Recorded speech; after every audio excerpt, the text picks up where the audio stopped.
এই দুনিয়া এখন তো সেই দুনিয়া নাই, মানুষ নামের মানুষ আছে দুনিয়া বোঝাই, সেই মানুষের ভিড়ে আমার আসল মানুষ নাই। ঠিক কিনা? আসল মানুষের বড্ড অভাব, আসল মানুষের বড্ড অভাব। আমার ভাইয়েরা, মানুষ খারাপ হলে পশুকেও হার মানায়। সূরাতুর আর রহমানে আল্লাহ তাআলা বললেন, ওয়ালাহুল জাওয়ারিল মুনশাআতু ফিল বাহরি কাল আ'লাম ফাবিআইয়ি আলা, সবাই পড়েন, ফাবিআইয়ি আলাই রাব্বিকুমা তুকাযযিবান। পাহাড় সম বড় বড় জাহাজগুলো মাল বোঝাই করে সাগরের মধ্যে ভেসে বেড়ায়, এগুলো দিয়ে মালামাল বহন করা যায়। মানুষরা এক দেশ থেকে আরেক দেশে যায়, এই জাহাজগুলোর সাগরের ভেতরে ভাসায় রাখলো কে? এই আয়াতের ভেতরে আল্লাহ তাআলা সূরাত বনী ইসরাঈলের এই চমৎকার আয়াতের ভেতরে আল্লাহ তাআলা বেসিক্যালি মানব জাতির প্রতি তার 4টি স্পেশাল অনুগ্রহের কথা বলেছেন। কয়টি?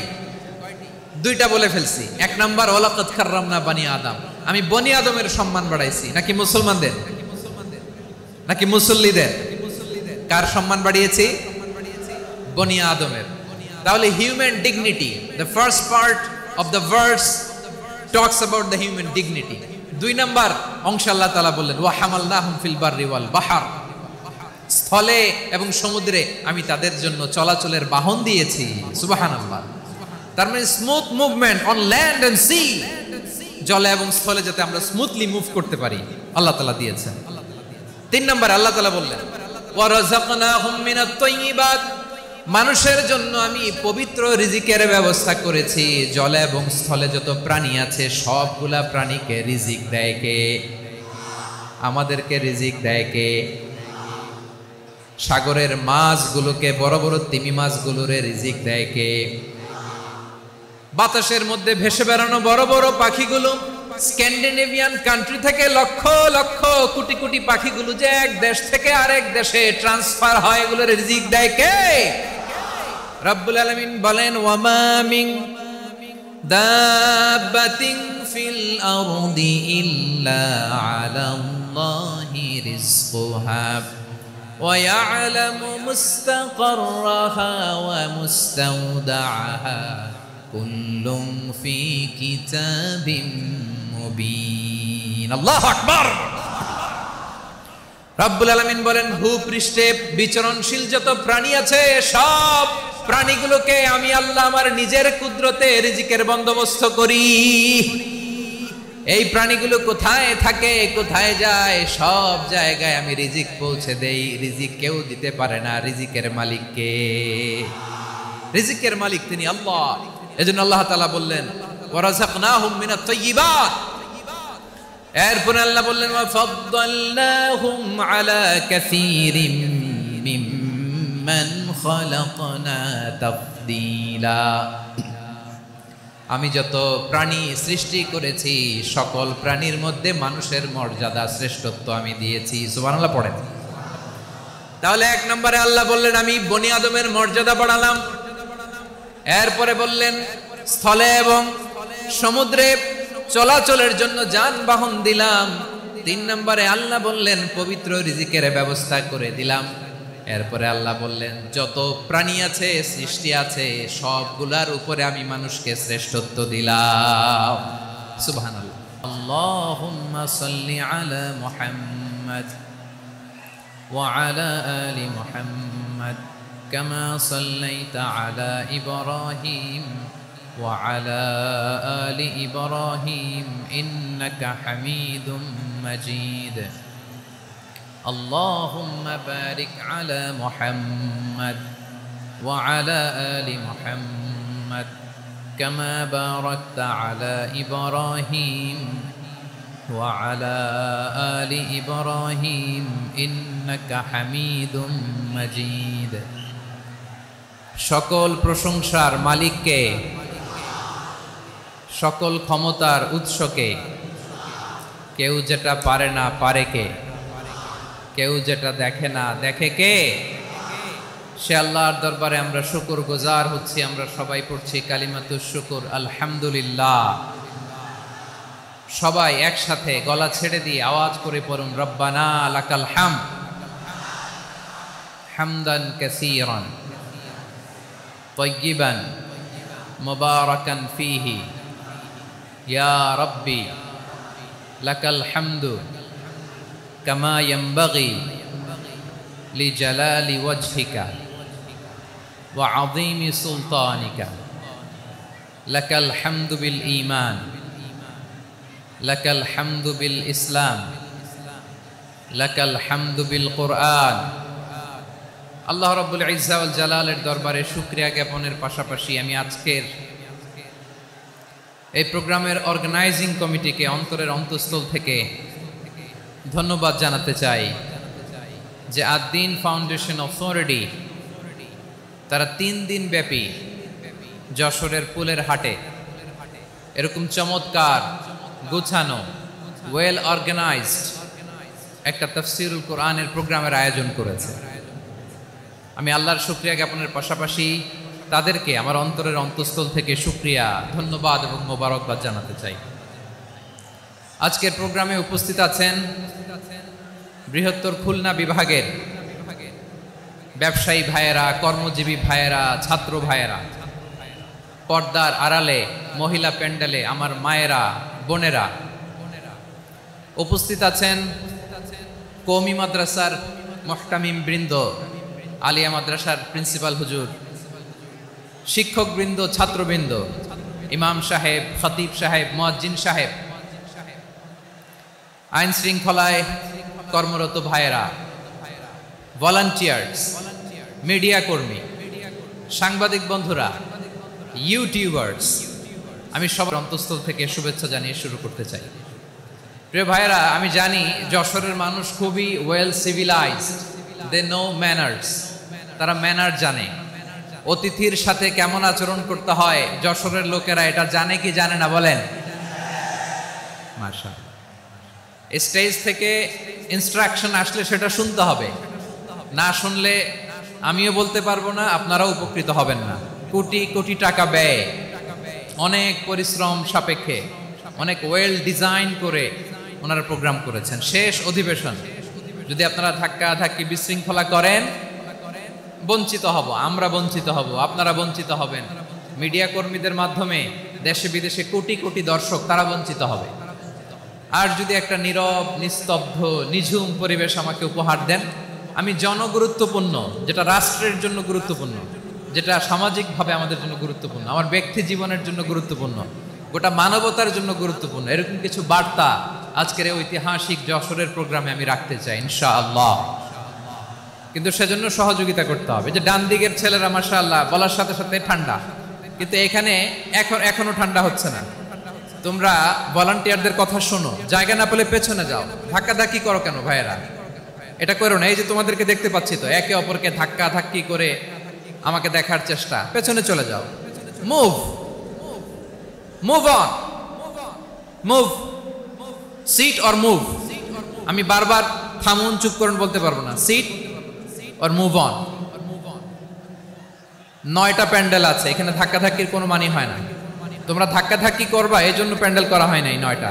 বসো, কোনো কথা নাই, বসো বসো। কানগুলো খরগোশের কানের মতো খাড়া করো, কোনো আওয়াজ নাই, আওয়াজ নাই, কোনো আওয়াজ নাই। এই যে প্রিয় ভাইয়েরা, আল্লাহর ওয়াস্তে চুপ করুন। যশোরের ভাইয়েরা, আল্লাহর ওয়াস্তে চুপ করুন। আমি 10 থেকে 0 গুনবো, এরপরে যদি আওয়াজ হয় চলে যাব, আমি চলে যাব, কিন্তু কোনো আওয়াজ নাই। আমি কিছু জিজ্ঞেস করলে উত্তর দেওয়ার সময় গলা ফাটায় আওয়াজ করতে হবে, ঠিক কিনা? বাস, এর বাইরে আর আওয়াজ নাই। 10 থেকে 0 গুনবো, হয় বসো, নয় অন্য প্যান্ডেলে যাও, কোনো আওয়াজ হবে না। 10, 9, 8,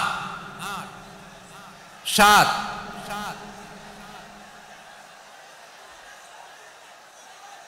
6, 5, 4,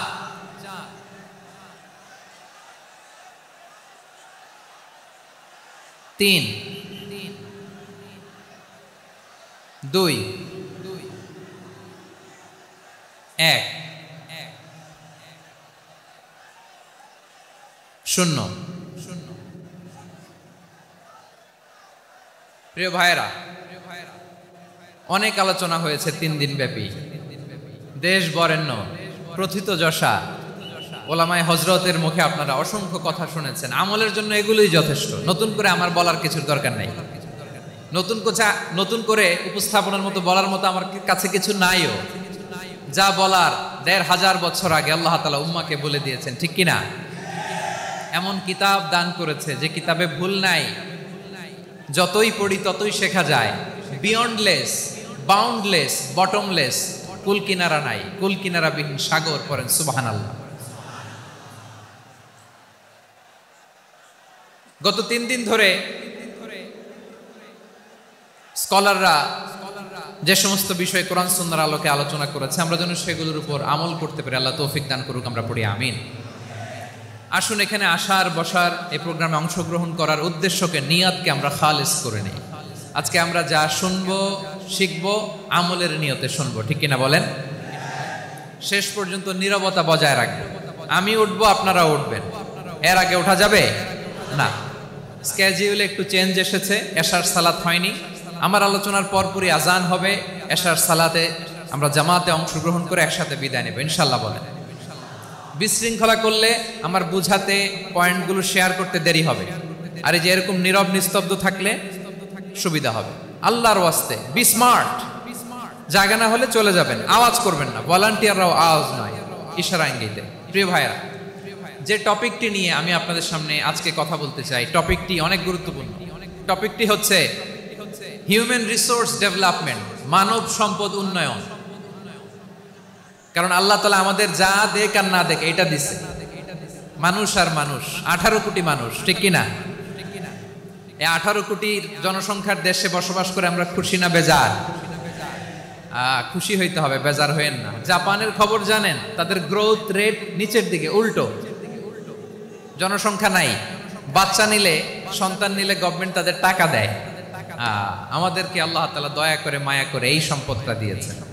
এই মানব সম্পদকে যেন আমরা কাজে লাগাই ইনশাআল্লাহ। পড়েন সবাই।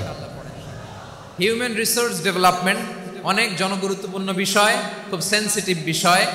বুঝতে হবে যশোরের স্মার্ট ছেলেরা, এই যে আমি যাদেরকে দেখতে পাচ্ছি, all are the gen Z of Jessore. Gen Z, ওরা স্মার্ট, ওরা ইশারা ইঙ্গিতে কাজ করে। এই যে পুরো গদি উল্টায় দিছে, ঠিক কিনা? 24-এর ছাত্র নাগরিক অভ্যুত্থান আমাদের দেখিয়ে দিচ্ছে কিভাবে চোখের ইশারায় গদি উল্টে দিতে হয়। তো এই জেনজিদের নিয়ে বসেছে। ওরা তো স্মার্ট, ওরা ডিস্টার্ব করবে না। মেহরবানি করে আমার সাথে কানেক্ট করো, 1 to 1, brain to brain, eye to eye, eye contact করো আমার সাথে। তাকাও, কষ্ট হলো আমার দিকে তাকাও, আওয়াজ করা যাবে না, আমার দিকে তাকাও। প্রিয় ভাইয়েরা, হিউম্যান রিসোর্স ডেভেলপমেন্টের ব্যাপারে কিছু কথা বলবো। এই যে আমাদের বিশাল জনসংখ্যা, এই জনসংখ্যাকে কি করে জনসম্পদে রূপান্তরিত করা যায় এ ব্যাপারে কথা বলবো। আমি সূরাতুল বনী ইসরাইলের 70 নম্বর আয়াত তেলাওয়াত করেছি। এই আয়াতের আলোকে কিছু কথা আমি আপনাদের সামনে বলবো। আল্লাহ তাআলা ইরশাদ করছেন, ওয়ালাকাদ কাররামনা বনী আদম ওয়া হামালনাহুম ফিল বাররি ওয়াল বাহরি ওয়া রাযাকনাহুম মিনাত তাইয়্যিবাত ওয়া ফাদ্দালনাহুম আলা কাসীরিম মিম্মান খালাকনা তাফদীলা। পড়েন আল্লাহু আকবার। রব্বুল আলামিন বলেন, ওয়ালাকাদ কাররামনা বনী আদম, আমি বনী আদমকে সম্মানিত করেছি, বনী আদমকে মর্যাদা দিয়েছি। ওয়া হামালনাহুম ফিল বাররি ওয়াল বাহর, বনী আদমকে জলে, স্থলে, স্থলে এবং সমুদ্রে চলাচলের বাহন দিয়েছি। ওয়া রাযাকনাহুম মিনাত তাইয়্যিবাত, তাদেরকে পবিত্র রিজিকের বন্দোবস্ত করেছি। ওয়া ফাদ্দালনাহুম আলা কাসীরিম মিম্মান খালাকনা তাফদীলা, আর আমি আল্লাহ যাদেরকে সৃষ্টি করেছি তাদের মধ্য থেকে বনী আদমকে আমি শ্রেষ্ঠ বানিয়েছি। আমরা শ্রেষ্ঠ, আমরা আশরাফুল মাখলুকাত। আমরা কি? এই যে এমনি চিল্লাচিল্লি করে, জিজ্ঞেস করলে বলে না আমরা আশরাফুল মাখলুকাত, আমরা কি শ্রেষ্ঠ, সবার চেয়ে সেরা। আমাদের মতো করে আল্লাহ কাউকে বানায় নাই।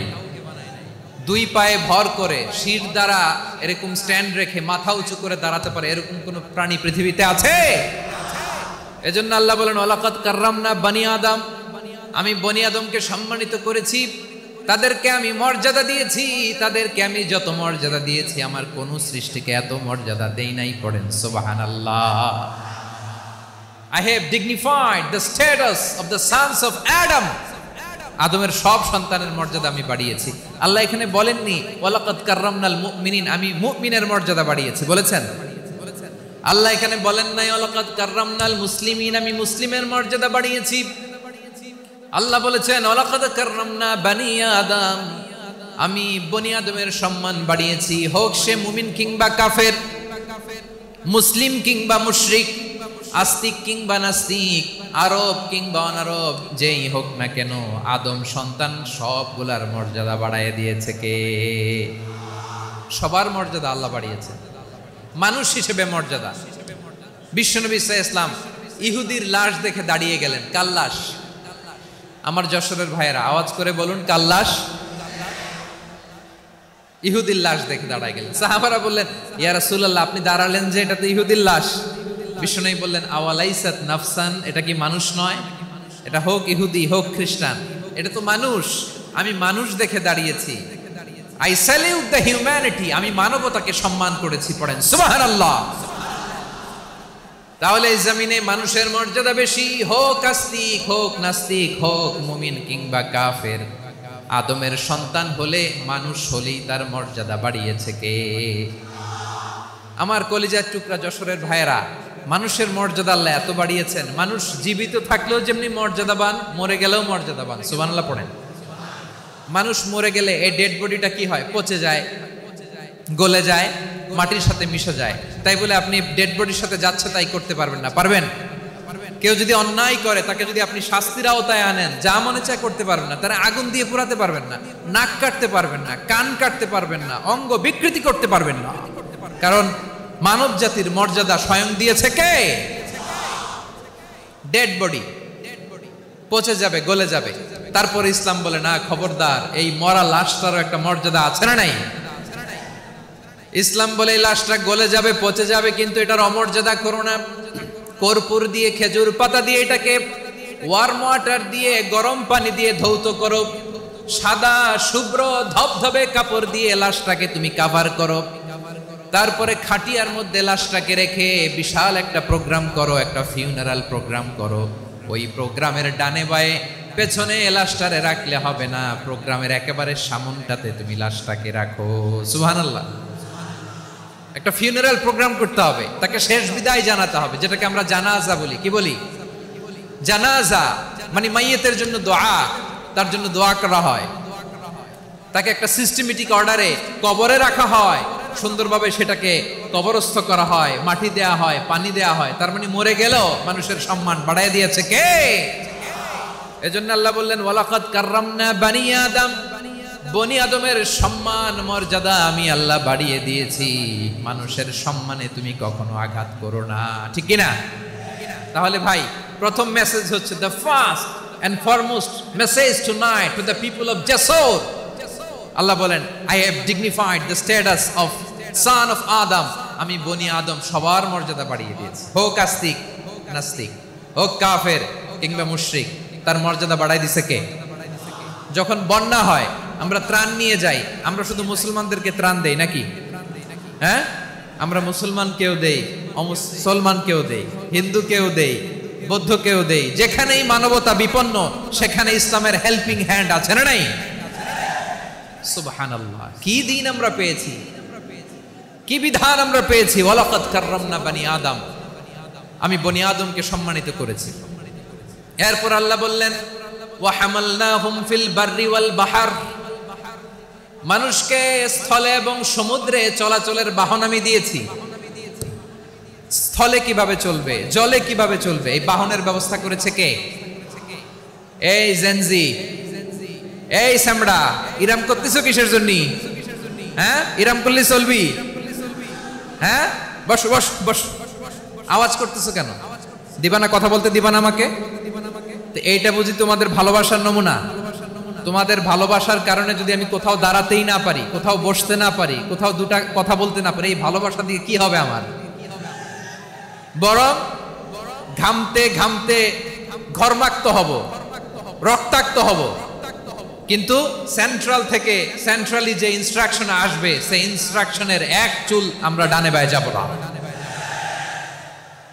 এইটা গণজাগরণের জন্য এইটা দরকার, ইসলামী বিপ্লবের জন্য এইটা দরকার।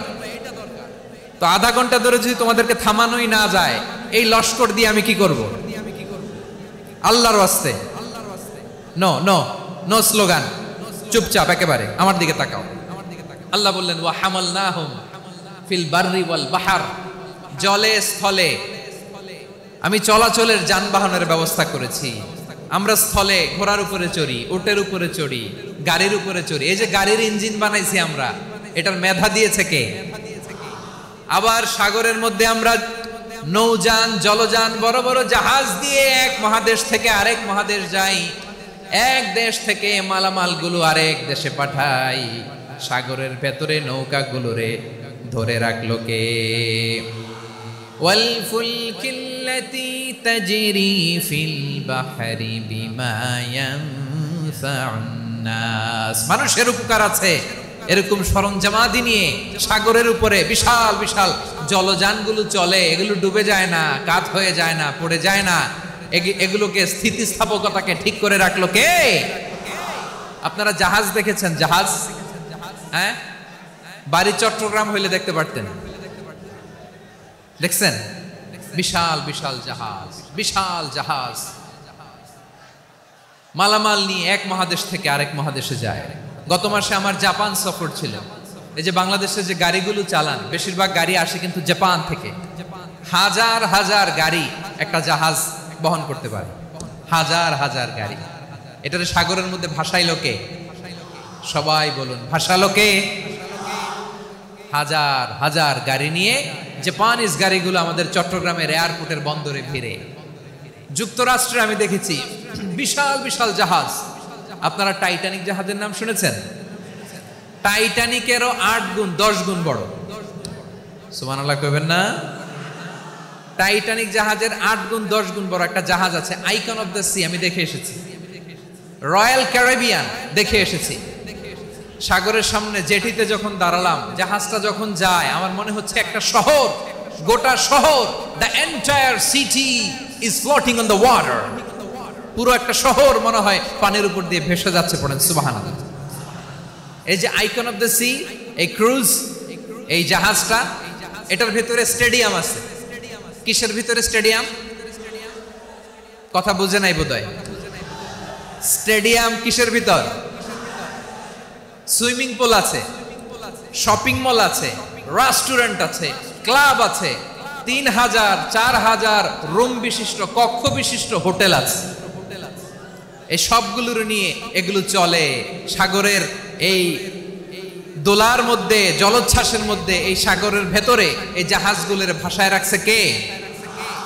সূরাতুর রহমানে আল্লাহ তাআলা বললেন ওয়ালাহুল জাওয়ারিল মুনশাআতু ফিল বাহরি কাল আ'লাম ফাবিআইয়ি আলা, সবাই পড়েন ফাবিআইয়ি আলাই রাব্বিকুমা তুকাযযিবান। পাহাড় সম বড় বড় জাহাজগুলো মাল বোঝাই করে সাগরের মধ্যে ভেসে বেড়ায়। এগুলো দিয়ে মালামাল বহন করা যায়, মানুষরা এক দেশ থেকে আরেক দেশে যায়। এই জাহাজগুলোরে সাগরের ভেতরে ভাসায় রাখলো কে? এই আয়াতের ভেতরে আল্লাহ তাআলা সূরাত বনী ইসরাঈলের এই চমৎকার আয়াতের ভেতরে আল্লাহ তাআলা বেসিক্যালি মানব জাতির প্রতি তার 4টি স্পেশাল অনুগ্রহের কথা বলেছেন। কয়টি? 2টা বলে ফেলছি। 1 নাম্বার ওয়ালাকাদ কাররামনা বনী আদম, আমি বনী আদমের সম্মান বাড়াইছি। নাকি মুসলমানদের? নাকি মুসল্লিদের? কার সম্মান বাড়িয়েছি? বনী আদমের। তাহলে human dignity, the first part of the verse talks about the human dignity. 2 number অংশ আল্লাহ তাআলা বললেন ওয়া হামালনাহুম ফিল বাররি ওয়াল বাহর, স্থলে এবং সমুদ্রে আমি তাদের জন্য চলাচলের বাহন দিয়েছি। সুবহানাল্লাহ। তার মানে smooth movement on land and sea, জলে এবং স্থলে যাতে আমরা স্মুথলি মুভ করতে পারি আল্লাহ তাআলা দিয়েছেন। 3 নম্বর আল্লাহ তাআলা বললেন ওয়া রাযাকনাহুম মিনাত তাইয়্যিবাত, মানুষের জন্য আমি পবিত্র রিজিকের ব্যবস্থা করেছি। জলে এবং স্থলে যত প্রাণী আছে সবগুলা প্রাণীকে রিজিক দেয় কে? আমাদেরকে রিজিক দেয় কে? সাগরের মাছগুলোকে, বড় বড় তিমি মাছগুলোরে রিজিক দেয় কে? বাতাসের মধ্যে ভেসে বেড়ানো বড় বড় পাখিগুলো, স্ক্যান্ডিনেভিয়ান কান্ট্রি থেকে লক্ষ লক্ষ কোটি কোটি পাখিগুলো যে এক দেশ থেকে আরেক দেশে ট্রান্সফার হয়, এগুলোর রিজিক দেয় কে? রব্বুল আলামিন বলেন ওয়ামা মিন দাব্বাতিন ফিল আরদি ইল্লা আলাল্লাহি রিজকুহা ওয়া ইয়ালামু মুস্তাকাররাহা ওয়া মুস্তাওদাআহা কুল্লুম ফি কিতাবিম মুবিন। আল্লাহু আকবার। রব্বুল আলামিন বলেন ভূপৃষ্ঠে বিচরণশীল যত প্রাণী আছে সব প্রাণীগুলোকে আমি আল্লাহ আমার নিজের কুদরতে রিজিকের বন্দোবস্ত করি। এই প্রাণীগুলো কোথায় থাকে, কোথায় যায়, সব জায়গায় আমি রিজিক পৌঁছে দেই। রিজিক কেউ দিতে পারে না, রিজিকের মালিক কে? রিজিকের মালিক তিনি আল্লাহ। এজন্য আল্লাহ তাআলা বললেন ওয়ারাযাকনাহুম মিনাত তাইয়্যিবাত। এরপর আল্লাহ বললেন ওয়া ফাদ্দালনাহুম আলা কাসীরিম মিম্মান খালাকনা তাফদীলা।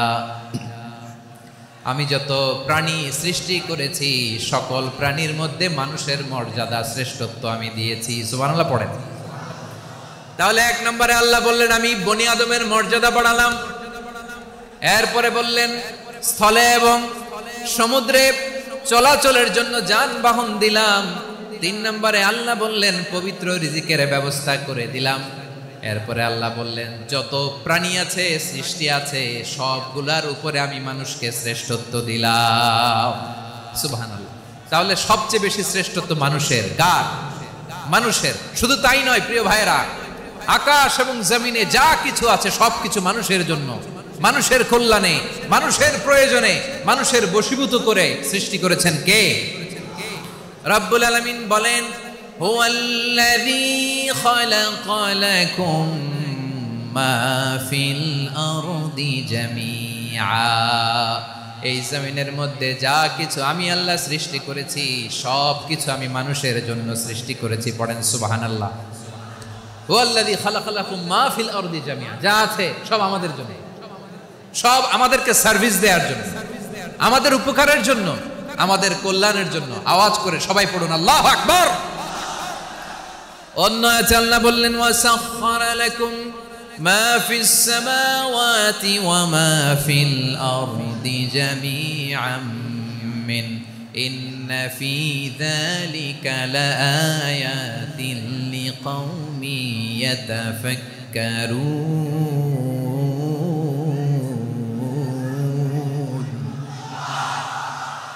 প্রথম আয়াতে আল্লাহ বললেন জমিনে যা আছে সব তোমাদের কল্যাণে আমি সৃষ্টি করলাম। এরপরে আল্লাহ বললেন আকাশেও যা আছে সব তোমাদের জন্য সৃষ্টি করলাম, তোমাদের অনুগত বানিয়ে দিলাম। পড়েন সুবহানাল্লাহ। মানুষের কি ব্রেইন দেখেন, মানুষ জমিন ছেড়ে আকাশে চলে যায়। পাখি দেখে মানুষের শখ হলো পাখি যেহেতু উঠতে পারে আমরাও পারবো। অরবিল রাইট, উইলবার রাইট, 2 ভাই মিলে আঁকাঝোঁকা করতে করতে করতে করতে প্লেন বানায় ফেললো। কারণ সুবহানাল্লাহ। এখন পাখিও ওরে, আমরাও ওরে। এরপরেই মানুষের কৌতূহল থামে না এখানে। মানুষ চলে গিয়েছে চাঁদে। কোথায় গেছে? এখন কিন্তু চাঁদে জমি বিক্রি হয় জানেন। পৃথিবী নিয়ে মারামারি শেষ। রাশিয়া আমেরিকা এখন ধরছে চাঁদ আর মঙ্গল গ্রহ। এখন চাঁদে জমি বিক্রি হয়, মঙ্গলে জমি বিক্রি হয়। এই চাঁদ, মঙ্গল, বৃহস্পতি, শনি সব আল্লাহ তাআলা আমাদের জন্য বানিয়েছেন। সুবহানাল্লাহ পড়েন। মানুষ সাগরের উপরে চড়ে, শূন্যে ভেসে বেড়ায়, পাহাড় কেটে সুড়ঙ্গ বানায়, টানেল বানায়। মানুষ ব্রডব্যান্ডের লাইন নিয়ে যায় সাগরের ভেতর দিয়ে, এক দেশ থেকে আরেক দেশে, এক মহাদেশ থেকে আরেক মহাদেশে। সুবহানাল্লাহ পড়েন। তার মানে গোটা বিশ্বের সব কিছুর উপরে control superiority over all creatures, সবকিছুর উপর কন্ট্রোল, মনিটরিং, নিয়ন্ত্রণ, এটা প্রতিষ্ঠা করে দিয়েছে কে? এজন্যই মানুষের শ্রেষ্ঠত্ব। ওয়ালাকাদ কাররামনা বানি আদম, আমি বনি আদমের সম্মান বাড়িয়েছি, মর্যাদা আমি বাড়িয়ে দিয়েছি এই কারণে, কারণ মানুষ সবকিছুর উপর নিয়ন্ত্রণ নিতে পারে। মানুষকে নিয়ে এই কোরআনের সব আলোচনা, মানুষকে নিয়ে এই কোরআনের সব। তাই কোরআনের কেন্দ্রীয় আলোচ্য বিষয় হচ্ছে মানুষ। কোরআনের কেন্দ্রীয় আলোচ্য বিষয় কি? যশোরের ভাইয়েরা বুঝে থাকলে সবাই বলবেন কোরআনের কেন্দ্রীয় আলোচ্য বিষয় কি? এই যে আমি মূল আলোচনায় যাচ্ছি এখন। কেন মানুষ কোরআনের কেন্দ্রীয় আলোচ্য বিষয়? এই যে ভাইয়েরা, এই যে হাত জোর করে, এই যে Jessore Gen Z, the smart people of Jessore, হাত জোর করে বলতেছে, হাত জোর করে তোদের কাছে আল্লাহর দোহাই লাগে, স্টপ স্টপ। শুরুতে একবার বলেছে জায়গা না হলে আস্তে আস্তে ধাক্কা দিবা, সামনে না পিছনে, দিয়ে দিয়ে বের হয়ে চলে যাও। এলইডিতে দেখো, এই যে এই যে আল্লাহর ওয়াস্তে জায়গা না হলে ওদিকে যাও। কোরআনের মাহফিলে বিশৃঙ্খলা, এটা কাফিরদের আলামত। কাফিররা শীষ দিত, শীষ। বিশ্বনবী কোরআনের তাফসির করলে কাফিররা শীষ দিত আর ক্ল্যাপিং করত, হুইসেল এন্ড ক্ল্যাপিং। তো আমরা কি এখানে বিশৃঙ্খলা করতে আসছি? তো বারবার থামানো লাগে কেন? কোনো আওয়াজ হবে না, বললাম তো স্টপ। আওয়াজ করে বলুন কোরআনের কেন্দ্রীয় আলোচ্য বিষয় কি? সবাই বলেননি। এতগুলো মানুষ উত্তর দিলে এতটুকু আওয়াজ হয়, অন্তত আমি বিশ্বাস করি না। যশোর আওয়াজ করে বলো কোরআনের কেন্দ্রীয় আলোচ্য বিষয় কি? মানুষ। এই মানুষ কোরআনের কেন্দ্রীয় আলোচ্য বিষয়। মানুষকে আল্লাহ স্বাধীনতা দিয়েছেন, ফামান শাআ ফালইউমিন ওয়া মান শাআ ফালইয়াকফুর। চাইলে মুমিন হতে পারো, চাইলে কাফের হতে পারো, তোমার ইচ্ছা। তবে জেনে রাখো, মুমিন হলে পাবা জান্নাত, কাফির হলে পাবা জাহান্নাম। নাও দ্য ডিসিশন ইজ ইয়ার্স, সিদ্ধান্ত তোমার, জান্নাতে যাবা না জাহান্নামে যাবা। যশোরের ভাইয়ের আওয়াজ করে বলুন কই যেতে চান, জান্নাতে না জাহান্নামে? ডান দিকে না বাম দিকে? ডানপন্থী না বামপন্থী? চিল্লা চিল্লি না চুপচাপ? চুপচাপ কয়ে আবার চিল্লাচিল্লি শুরু করে দিচ্ছে। মাশাআল্লাহ। তাহলে কোরআনের কেন্দ্রীয় আলোচ্য বিষয় মানুষ। আমার সাথে থাকতে হবে, তোমাদেরকে নিয়ে আমি আলোচনার শেষ পর্যন্ত যাব। অনেক গুরুত্বপূর্ণ কথা বাকি আছে, আমাকে সহযোগিতা করতে হবে। মাশাআল্লাহ, এই তো ঠান্ডা হয়েছে। হ্যাঁ ঠিক আছে, ঠিক আছে, ঠিক আছে। মানুষকে আল্লাহ এত স্বাধীনতা দিয়েছেন, মানুষ চাইলে অনেক ভালো হইতে পারে। ভালোর রাস্তাও খোলা, খারাপ হওয়ার রাস্তাও খোলা। ভালো হইলে মানুষ অনেক ভালো, খারাপ হইলে অনেক খারাপ। ভালো হইলে সবচেয়ে ভালো, খারাপ হইলে সবচেয়ে খারাপ। এজন্য সিদ্ধান্ত আপনাকেই নিতে হবে। আল্লাহ তাআলা বলছেন, লাকাদ খালাকনাল ইনসানা ফি আহসানি তাকওয়িম সুম্মা রাদাদনাহু আসফালা সাফিলিন। আমি মানুষকে অনেক সুন্দর অবয়বে, সুন্দর আকৃতিতে সৃষ্টি করেছি। তার শুধু চেহারার ডিজাইনটাই সুন্দর নয়, তার ব্রেনটা বড্ড সুন্দর, তার মানসিকতা বড্ড সুন্দর, তার সৃজনশীলতা বড্ড সুন্দর। পড়েন সুবহানাল্লাহ। আমাদের চেহারা, অবয়ব, ডিজাইন যে সুন্দর তা না, আমাদের ব্রেনটা অনেক সফিস্টিকেটেড ব্রেন, অনেক সফিস্টিকেটেড। এই 1.5 কেজি ব্রেন ইউজ করে মানুষ গোটা বিশ্বে সভ্যতা বিনির্মাণ করেছে, ঠিক কিনা? এই ব্রেন আল্লাহ তাআলা আমাকে দিয়েছে। এটারে কাজে লাগালে, আপনার 6 সেন্স কাজে লাগালে আপনি অনন্য মানুষ হয়ে উঠবেন, মহামানবে রূপান্তরিত হবেন। মানুষ হতে পারে, চাইলেই মহামানব হতে পারে। আবার যদি মানুষ চায় খারাপও হতে পারে। আল্লাহ বললেন শুধু ভালোই না, ভালো হতে চাইলে অনেক ভালো তুমি হতে পারো, আবার খারাপ হতে চাইলে অনেক খারাপ তুমি হতে পারো। সুম্মা রাদাদনাহু আসফালা সাফিলিন।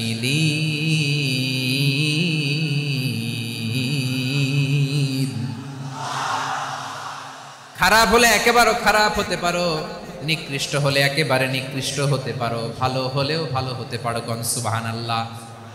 এবার আওয়াজ করে বলুন, ভালো হতে চাই না খারাপ? শ্রেষ্ঠ না নিকৃষ্ট?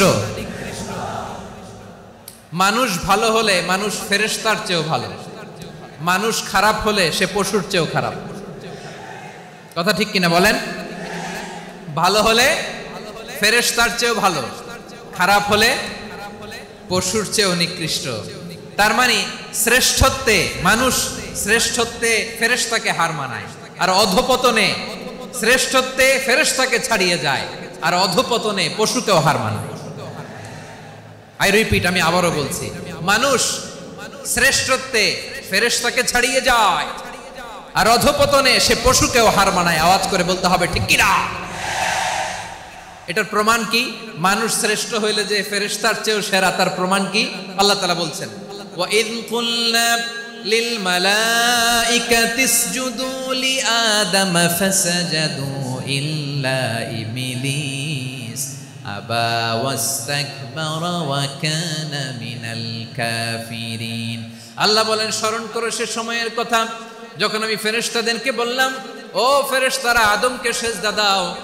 সব ফেরেশতারা সম্মান সূচক সেজদা আদমকে দিল, তারা আদমের জন্য সেজদায় লুটিয়ে পড়লো, একজন ছাড়া, তার নাম ইবলিস। আওয়াজ করে বলেন তার নাম কি? সে অহংকার প্রদর্শন করলো, সে কাফের হয়ে গেল, বাকি সব ফেরেশতারা সেজদা দিল। সুবহানাল্লাহ। আবার আদম আলাইহিস সালামকে আল্লাহ জিজ্ঞেস করলেন, সব বলে দিল উত্তর, কিন্তু ফেরেশতাদেরকে একই প্রশ্ন জিজ্ঞেস করলেন, তারা উত্তর করতে পারে নাই। তার মানে এর মধ্য দিয়ে প্রমাণিত হয়, মানুষ ভালো হলে ফেরেশতার চেয়েও ভালো, ফেরেশতার চেয়েও মানুষের মর্যাদা বাড়িয়ে দিয়েছে কে? সব নূরের ফেরেশতা যখন মাটির আদমকে সেজদা দেয়, এটা প্রমাণ করে ফেরেশতার চেয়েও মানুষের মর্যাদা বাড়িয়ে দিয়েছে কে? তুমি মাটির আদমকে প্রথম সৃষ্টি করিয়া ঘোষণা করিয়া দিলে শ্রেষ্ঠ বলিয়া, তাই তো নূরের ফেরেশতা করে আদমকে সেজদা। ঠিক কিনা বলেন? তাই তো নূরের ফেরেশতা করে আদমকে সেজদা, সবার চেয়ে সম্মান দিলে মাটির আদমকে। আল্লাহু আল্লাহু তুমি জাল্লে জালালুহু, শেষ করা তো যায় না গে তোমার গুণগান। পড়েন না? পড়েন।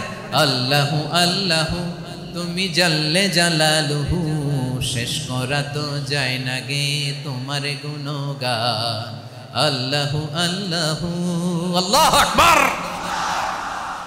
আদমের মর্যাদা বেশি, মানুষের মর্যাদা বেশি, মানুষ শ্রেষ্ঠ, তার প্রমাণ নূরের ফেরেশতা মাটির আদমকে সেজদা করে। আওয়াজ করে বলেন ঠিক কি না? তাহলে মানুষ ভালো হলে ফেরেশতার চেয়ে ভালো, আবার মানুষ যদি খারাপ হয় সে পশুর চেয়েও খারাপ। অধপতনে পশুত্বকে হার মানায়। তার প্রমাণ, তার প্রমাণ কি? তার প্রমাণ হচ্ছে যশোরের ভাইরা দেখবেন পত্রিকায় নিউজ পেপারে মাঝে মাঝে এরকম দেখা যায়, এক মানুষ আরেক মানুষকে হত্যা করে 20 টুকরা করে বস্তার ভিতরে ভরেছে। আপনারা এই নিউজ পড়েন নাই না? দেখেন নাই? দেখছেন? মানুষ মানুষকে হত্যা করে কয় টুকরা? জোরে বলেন। এখানেই ক্ষান্ত হয় না, আবার কোথায় ভরছে? বস্তার ভেতরে। আচ্ছা, বুঝে থাকলে আওয়াজ করে বলেন, কোনদিন শুনছেন একটা হাতি আর একটা হাতিকে হত্যা করে 20 টুকরা করছে, এরপরে বস্তার ভিতরে ভরছে? হয়েছে?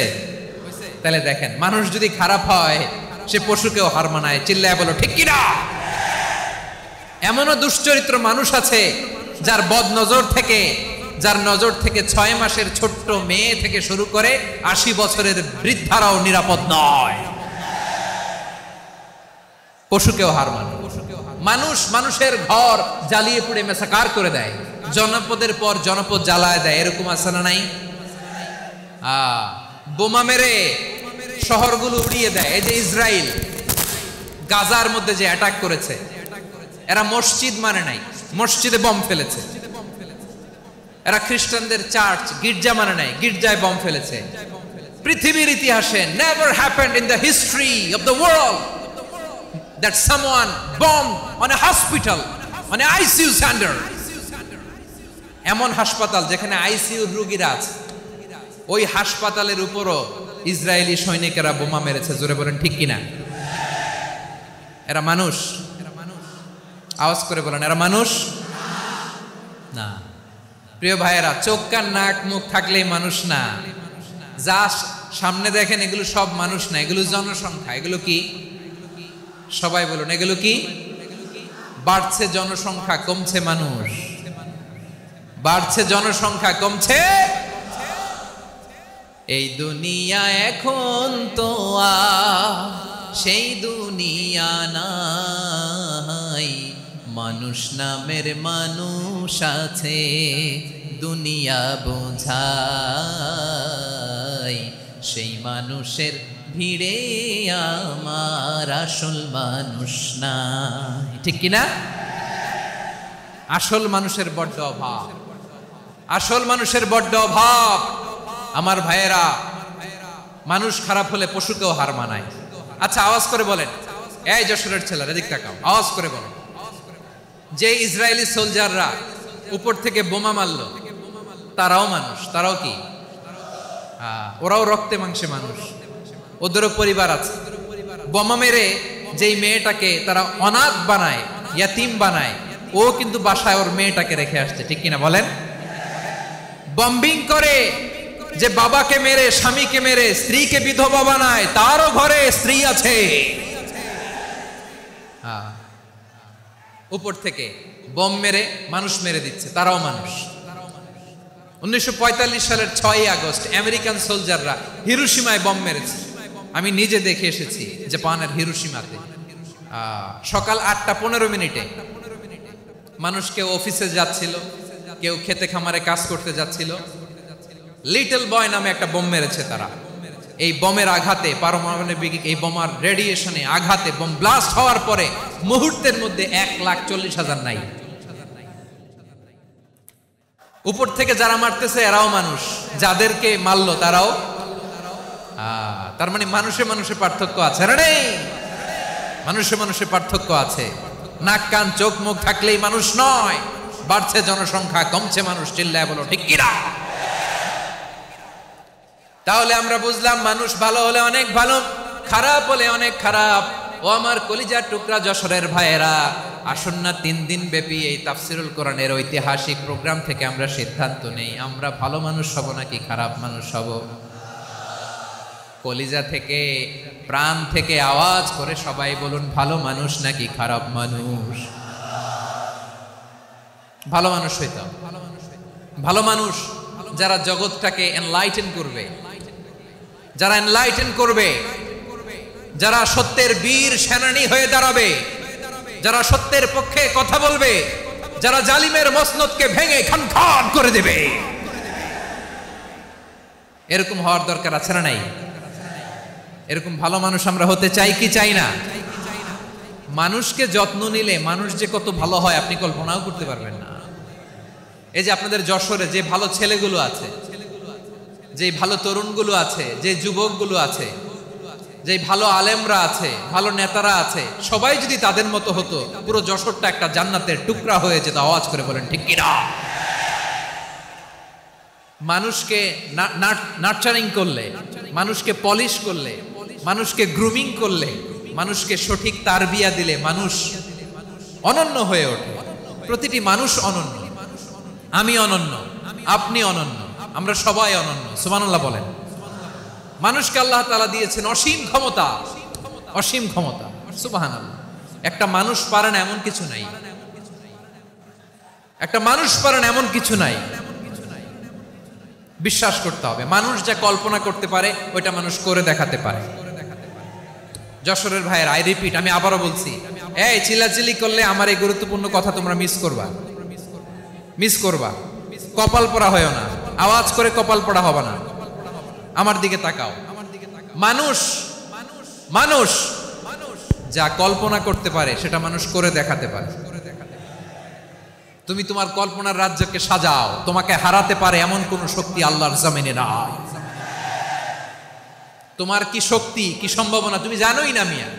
তুমি এদিকে তাকাও কেন? তোমার রাস্তা তো ওই দূরে, তুমি কোথায় যাবে, আল্লাহ তোমার টেনে কোথায় নিয়ে যাবে তুমি কিছুই জানো না।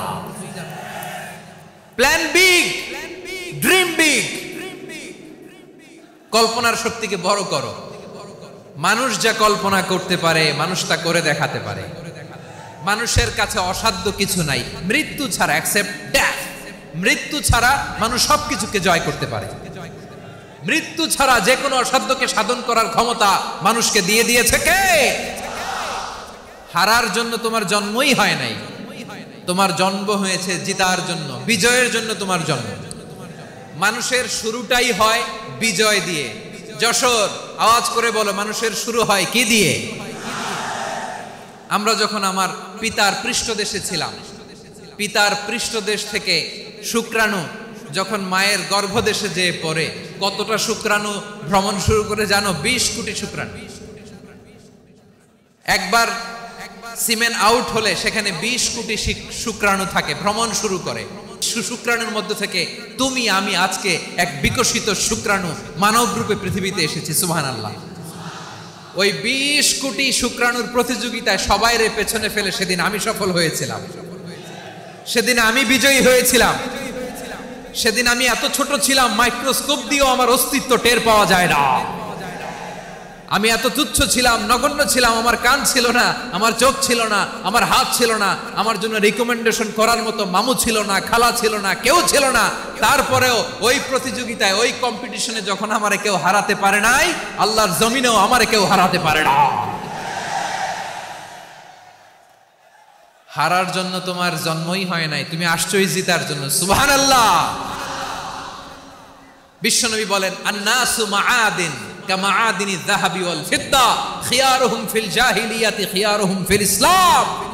People's are like mines of gold and silver. সোনার খনি, রূপার খনি, এর চেয়েও বড় খনি হচ্ছে এই মানব সম্পদের খনি। আওয়াজ করে বলেন আল্লাহু আকবার। আল্লাহ তাআলা এই সম্পদ আমাদেরকে দিয়েছে। বিশ্বনবী বলেন, মানুষ হচ্ছে খনির মতো। খিয়ারুহুম ফিল জাহিলিয়াতি খিয়ারুহুম ফিল ইসলাম। জাহিলি যুগে যারা সেরা, ইসলামেও তারা সেরা। ইদা ফাকুহু, যদি তারা বুঝবান হয় তাহলে তাদেরকে সেরা বানায় দিবে কে? তাহলে মানুষের চেয়ে সেরা কেউ হতে পারে? মানুষের চেয়ে অনন্য কেউ হতে পারে? মানুষকে কেউ হারাতে পারে? আওয়াজ করে বলো, তোমাকে কেউ হারাতে পারবে?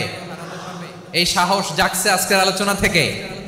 আমি তুমি অনন্য, আমাকে তোমাকে হারায় দেওয়া এত সহজ না, ঠিক কিনা? একটা কথা জীবনের সাথে সেট করে নিতে হবে, আমি জিতি নয় শিখি, আমি কখনো হারি না। জীবনের সাথে সেট করে নাও, জেনজি অফ যশোর, আমি কখনো হারি না, আমি হয় জিতি নয় শিখি। চিল্লায় বলো ঠিক কিনা? আমি কখনো হারি না, আমার হারানো এত সোজা না। কি সাহস জাগছে? বুকে সাহস জাগছে? তাকবীর পড়ো, লিল্লাহে তাকবীর। তাহলে বিশ্বনবী বলেন, নাসু মাআদিন, মানুষ হচ্ছে খনি। এই ধাক্কা ধাক্কি, আমি জানি এগুলো ভালোবাসার ধাক্কা ধাক্কি, এজন্য আমি সহ্য করে নেই। এগুলো যে ভালোবাসার ধাক্কা ধাক্কি, এটা আমরা বুঝি। পৃথিবীর কোন আইন, সিকিউরিটি প্রটোকল দিয়ে এটারে মানানো যাবে না, কারণ এটা তো ভালোবাসা, লাভ। লাভ কোনো আইন কানুন দিয়ে বাধা যায় না, মানানো যায় না, ঠিক কিনা বলো?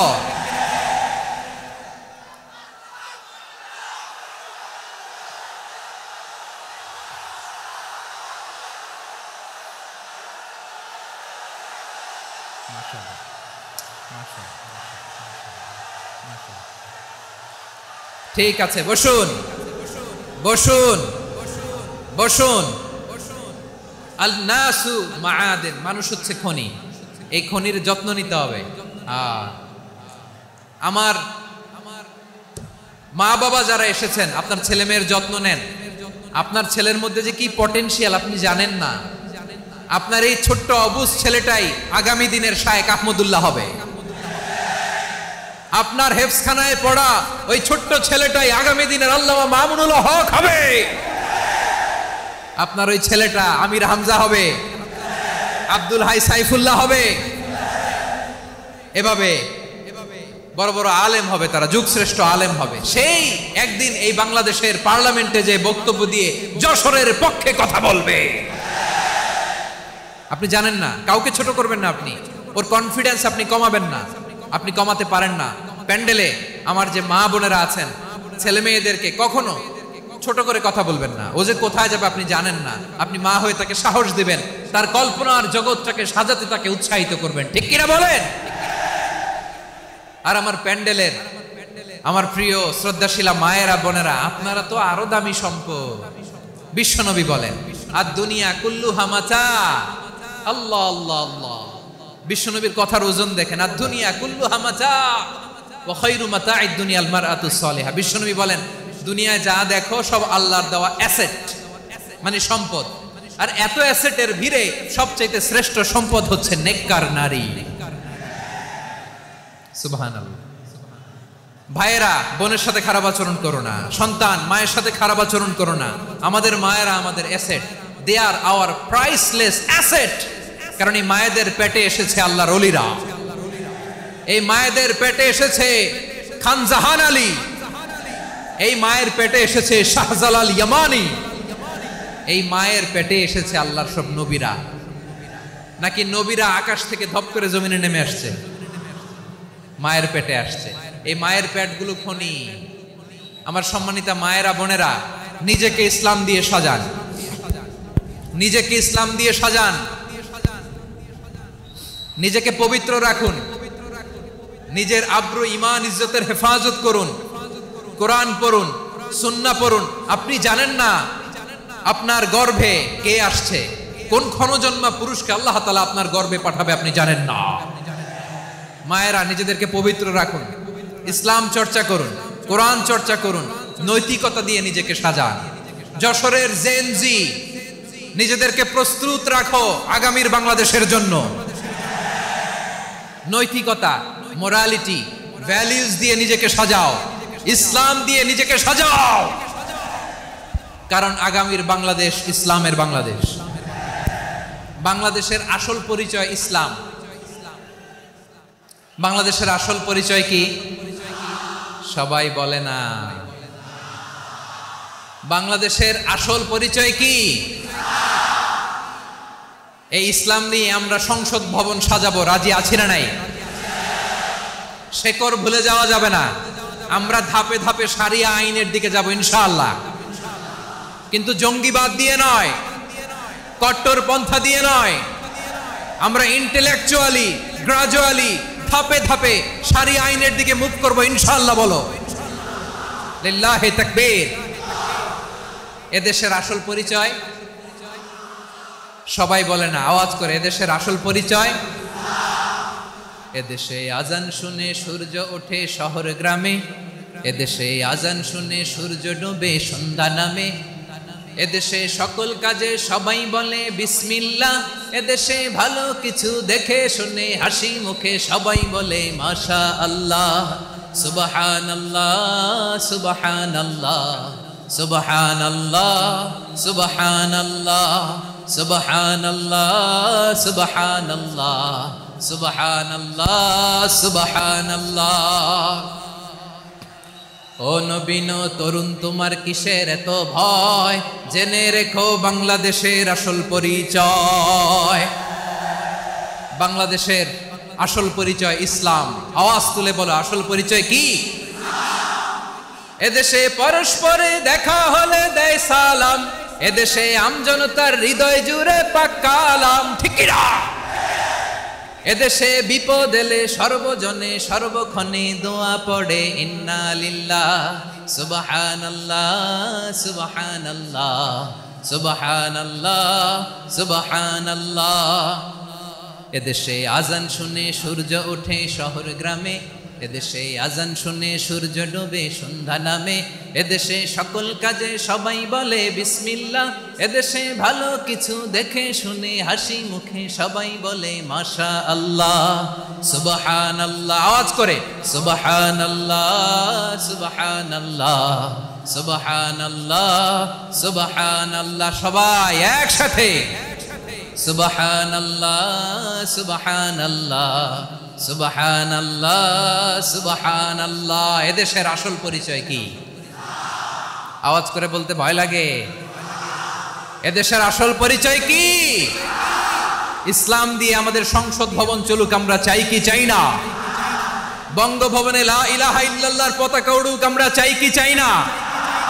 প্রতিটি জেলা অফিসে, ডিসি অফিসে লা ইলাহার পতাকা ঝুলুক, আমরা চাই কি চাই না?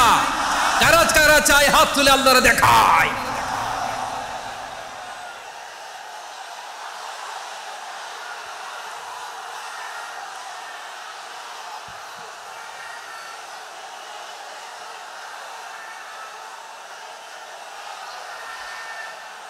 মাশাআল্লাহ, মাশাআল্লাহ, মাশাআল্লাহ, মাশাআল্লাহ। যশোর, আওয়াজ করে বলো, ভালো মানুষ না খারাপ মানুষ? বুঝে বলছো তো? মানুষ ভালো হলে যে কত ভালো। এই মানুষকে যত্ন নিলে, মানুষকে মানুষ বানালে যে সে কি হতে পারে শুনবা? হ্যাঁ, নাকি মোনাজাত দিয়ে দিব? শুনবা?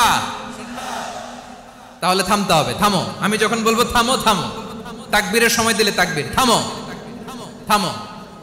মানুষকে যত্ন নিলে, এই এদিকে এদিকে, ড্রোন নামায় ফেলো। হয়েছে, ড্রোনের ফুটেজ হয়ে গেছে, এবার ড্রোন নামায় ফেলো। আমার দিকে তাকাও। মানুষকে, তোমরা এদিক সেদিক তাকালে তো গুরুত্বপূর্ণ পয়েন্ট মিস হয়ে যাবে। এদিকে এদিকে, হ্যাঁ মাস, ঠিক আছে, এদিকে।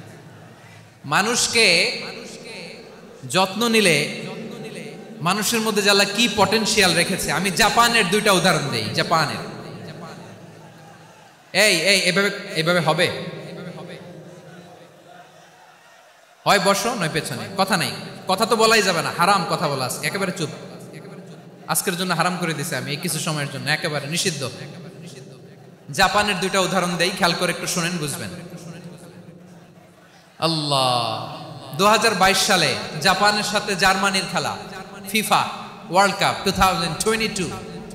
এক পক্ষে জাপান, আরেক পক্ষে কোন দেশ? কথা শোনে নাই।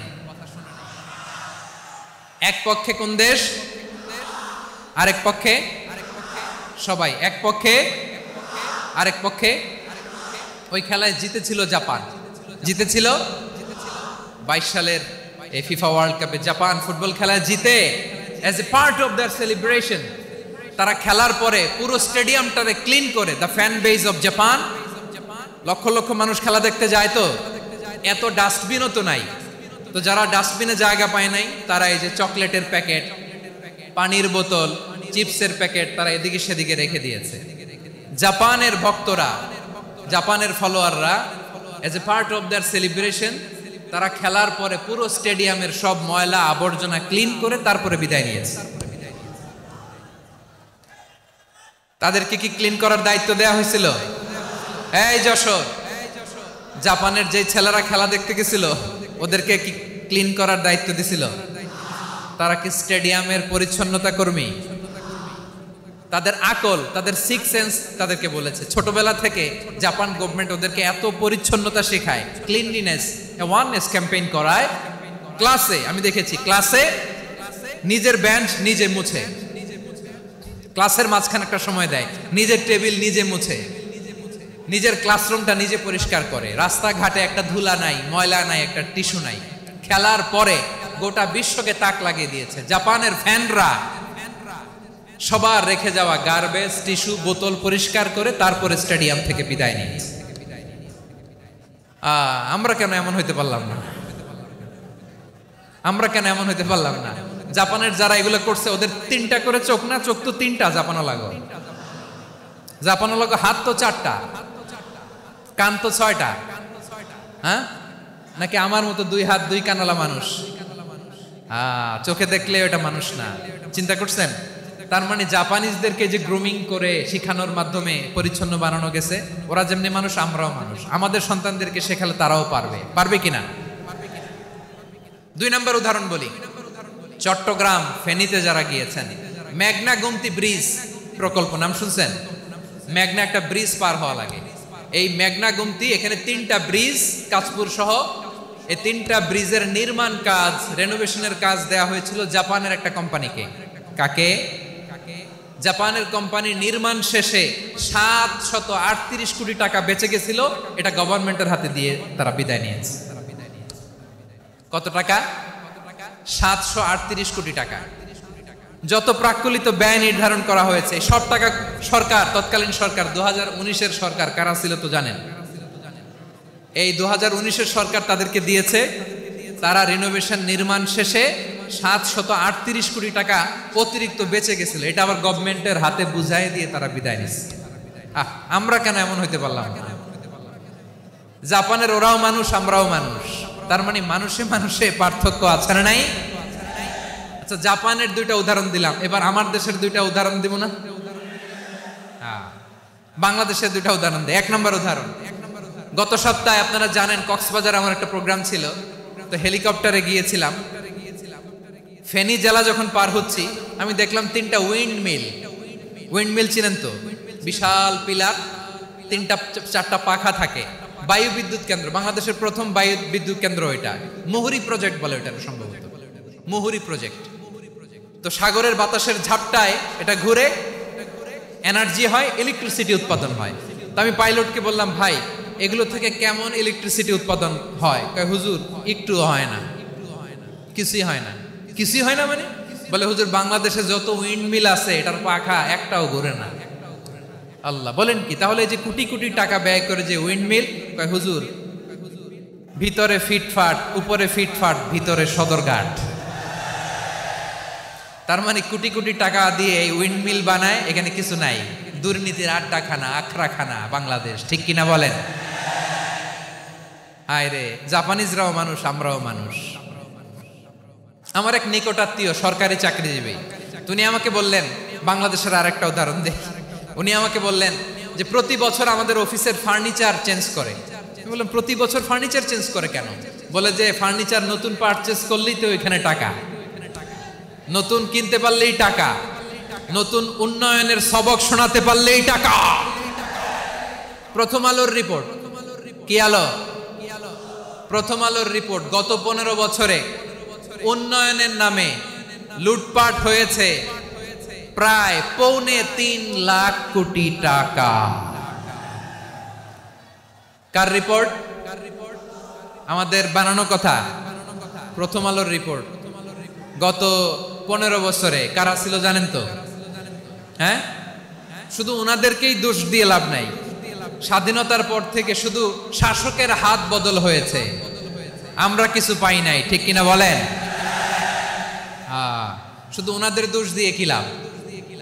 একদল খাইছে, আরেক দল খাওয়ার জন্য রেডি হয়ে আছে।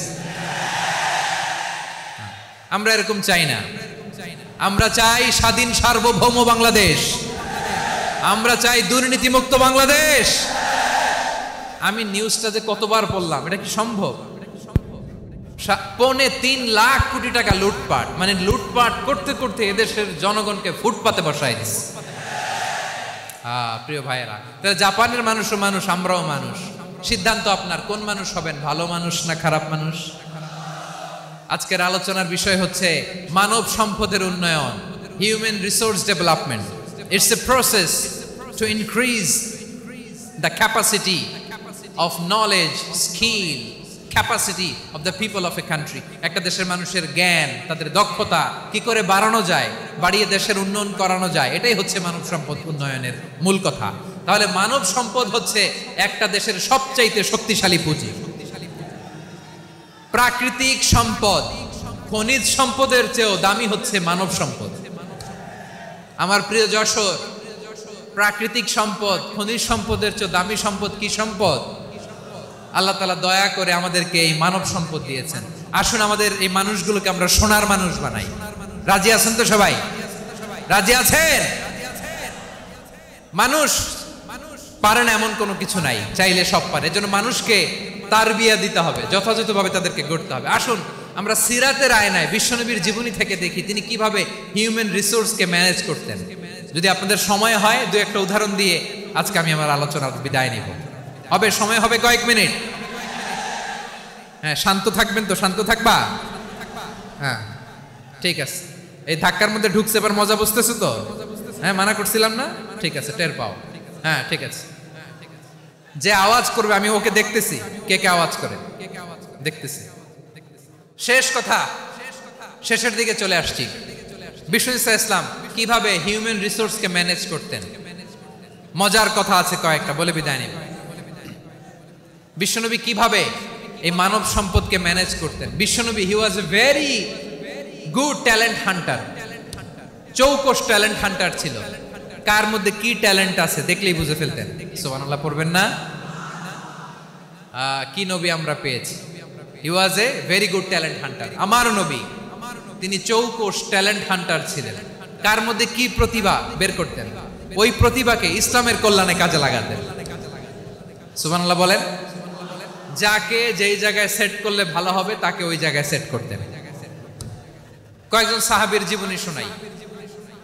আবু মাহজুরা রাদিয়াল্লাহু তাআলা আনহু, মক্কার মুয়াজ্জিন, আগে ছিল মুশরিক, পরে হয়েছে মুমিন। উনি কিভাবে মুমিন হইলেন এই ঘটনাটা একটু আপনাদের শোনাতে চাই। তো আপনাদের তো সময় নাই হাতে, হ্যাঁ সময় আছে? এই জেনজি শেষ করে দিল আজকের প্রোগ্রামটা। 1 ঘন্টা ধাক্কা ধাক্কি করে কেমনি দাঁড়ায় আছে আমি বুঝলাম না।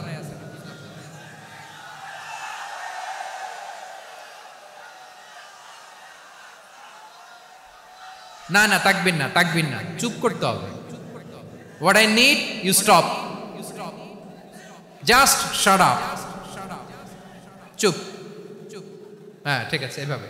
আবু মাহজুরা রাদিয়াল্লাহু তাআলা আনহু কিভাবে মুসলিম হলেন আওয়াজ করে শুনেন।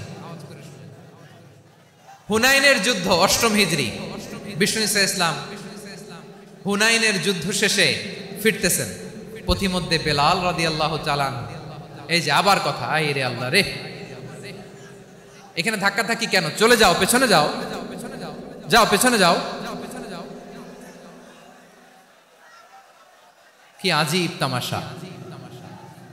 যেখানে যায় এখানে ধাক্কা ধাক্কি, মারামারি, গায়ের উপরে, কাঁধের উপরে, শাউটিং। অনেক গুরুত্বপূর্ণ কথা পয়েন্ট করে নিয়ে আসি যে বলবো, এই শাউট করার কারণে প্রোগ্রামটাই নষ্ট করে দেয়। আসছে আমার ভালোবাসা দেখাইতে, প্রোগ্রামটাই শেষ করে দিয়ে চলে যায়। স্টপ। আবার কথা বল, স্টপ। হুনাইনের যুদ্ধে 8ম হিজরি, কত হিজরি সবাই বলেন না একটু, কত হিজরি? 8ম হিজরিতে হুনাইনের যুদ্ধে রাসূল সাল্লাল্লাহু আলাইহি ওয়াসাল্লাম ফিরে আসতেছেন মদিনায়। পথিমধ্যে বেলাল রাদিয়াল্লাহু তাআলা আনহু আজান দিচ্ছেন। কি দিচ্ছেন? তো পাশে ছিল মুশরিকদের একটা পল্লী, কিছু মুশরিক তরুণ, কিছু অমুসলিম কিশোর, তারা আজানকে ব্যঙ্গ করতেছে। আমাদের বাংলায় মুখ ভেঙ্গানো বলে আর কি। বেলাল রাদিয়াল্লাহু তাআলা আনহু আজান দিচ্ছেন, ওই বাচ্চাগুলো মুশরিক, তো ওরা আজানকে ব্যঙ্গ করতেছে, বিকৃতি করে ওরাও আজান দিচ্ছে। উদ্দেশ্য হচ্ছে আজানকে নিয়ে ঠাট্টা করা। উদ্দেশ্য কি? ঠাট্টা করা। ব্যাপারটা মনে কষ্ট পাওয়ার মতো ব্যাপার না?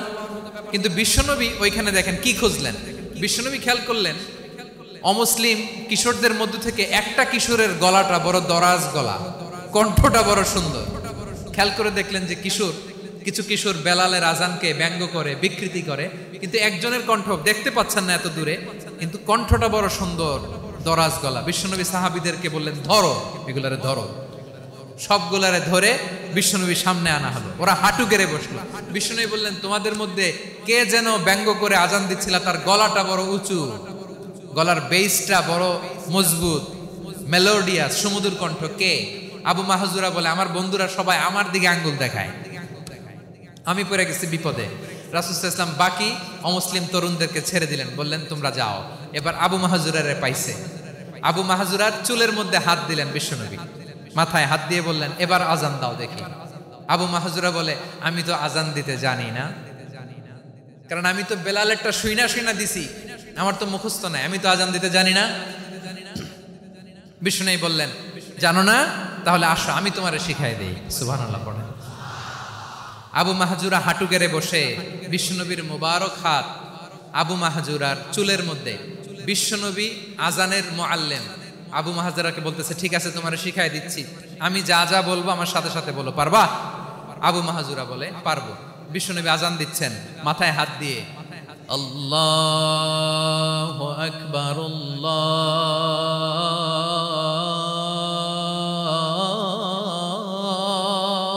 আকবার। আবু মাহজুরা এই বাক্যটা পড়লেন। বিশ্বনবী দ্বিতীয় বাক্য পড়তে আরম্ভ করলেন, আল্লাহু আকবার,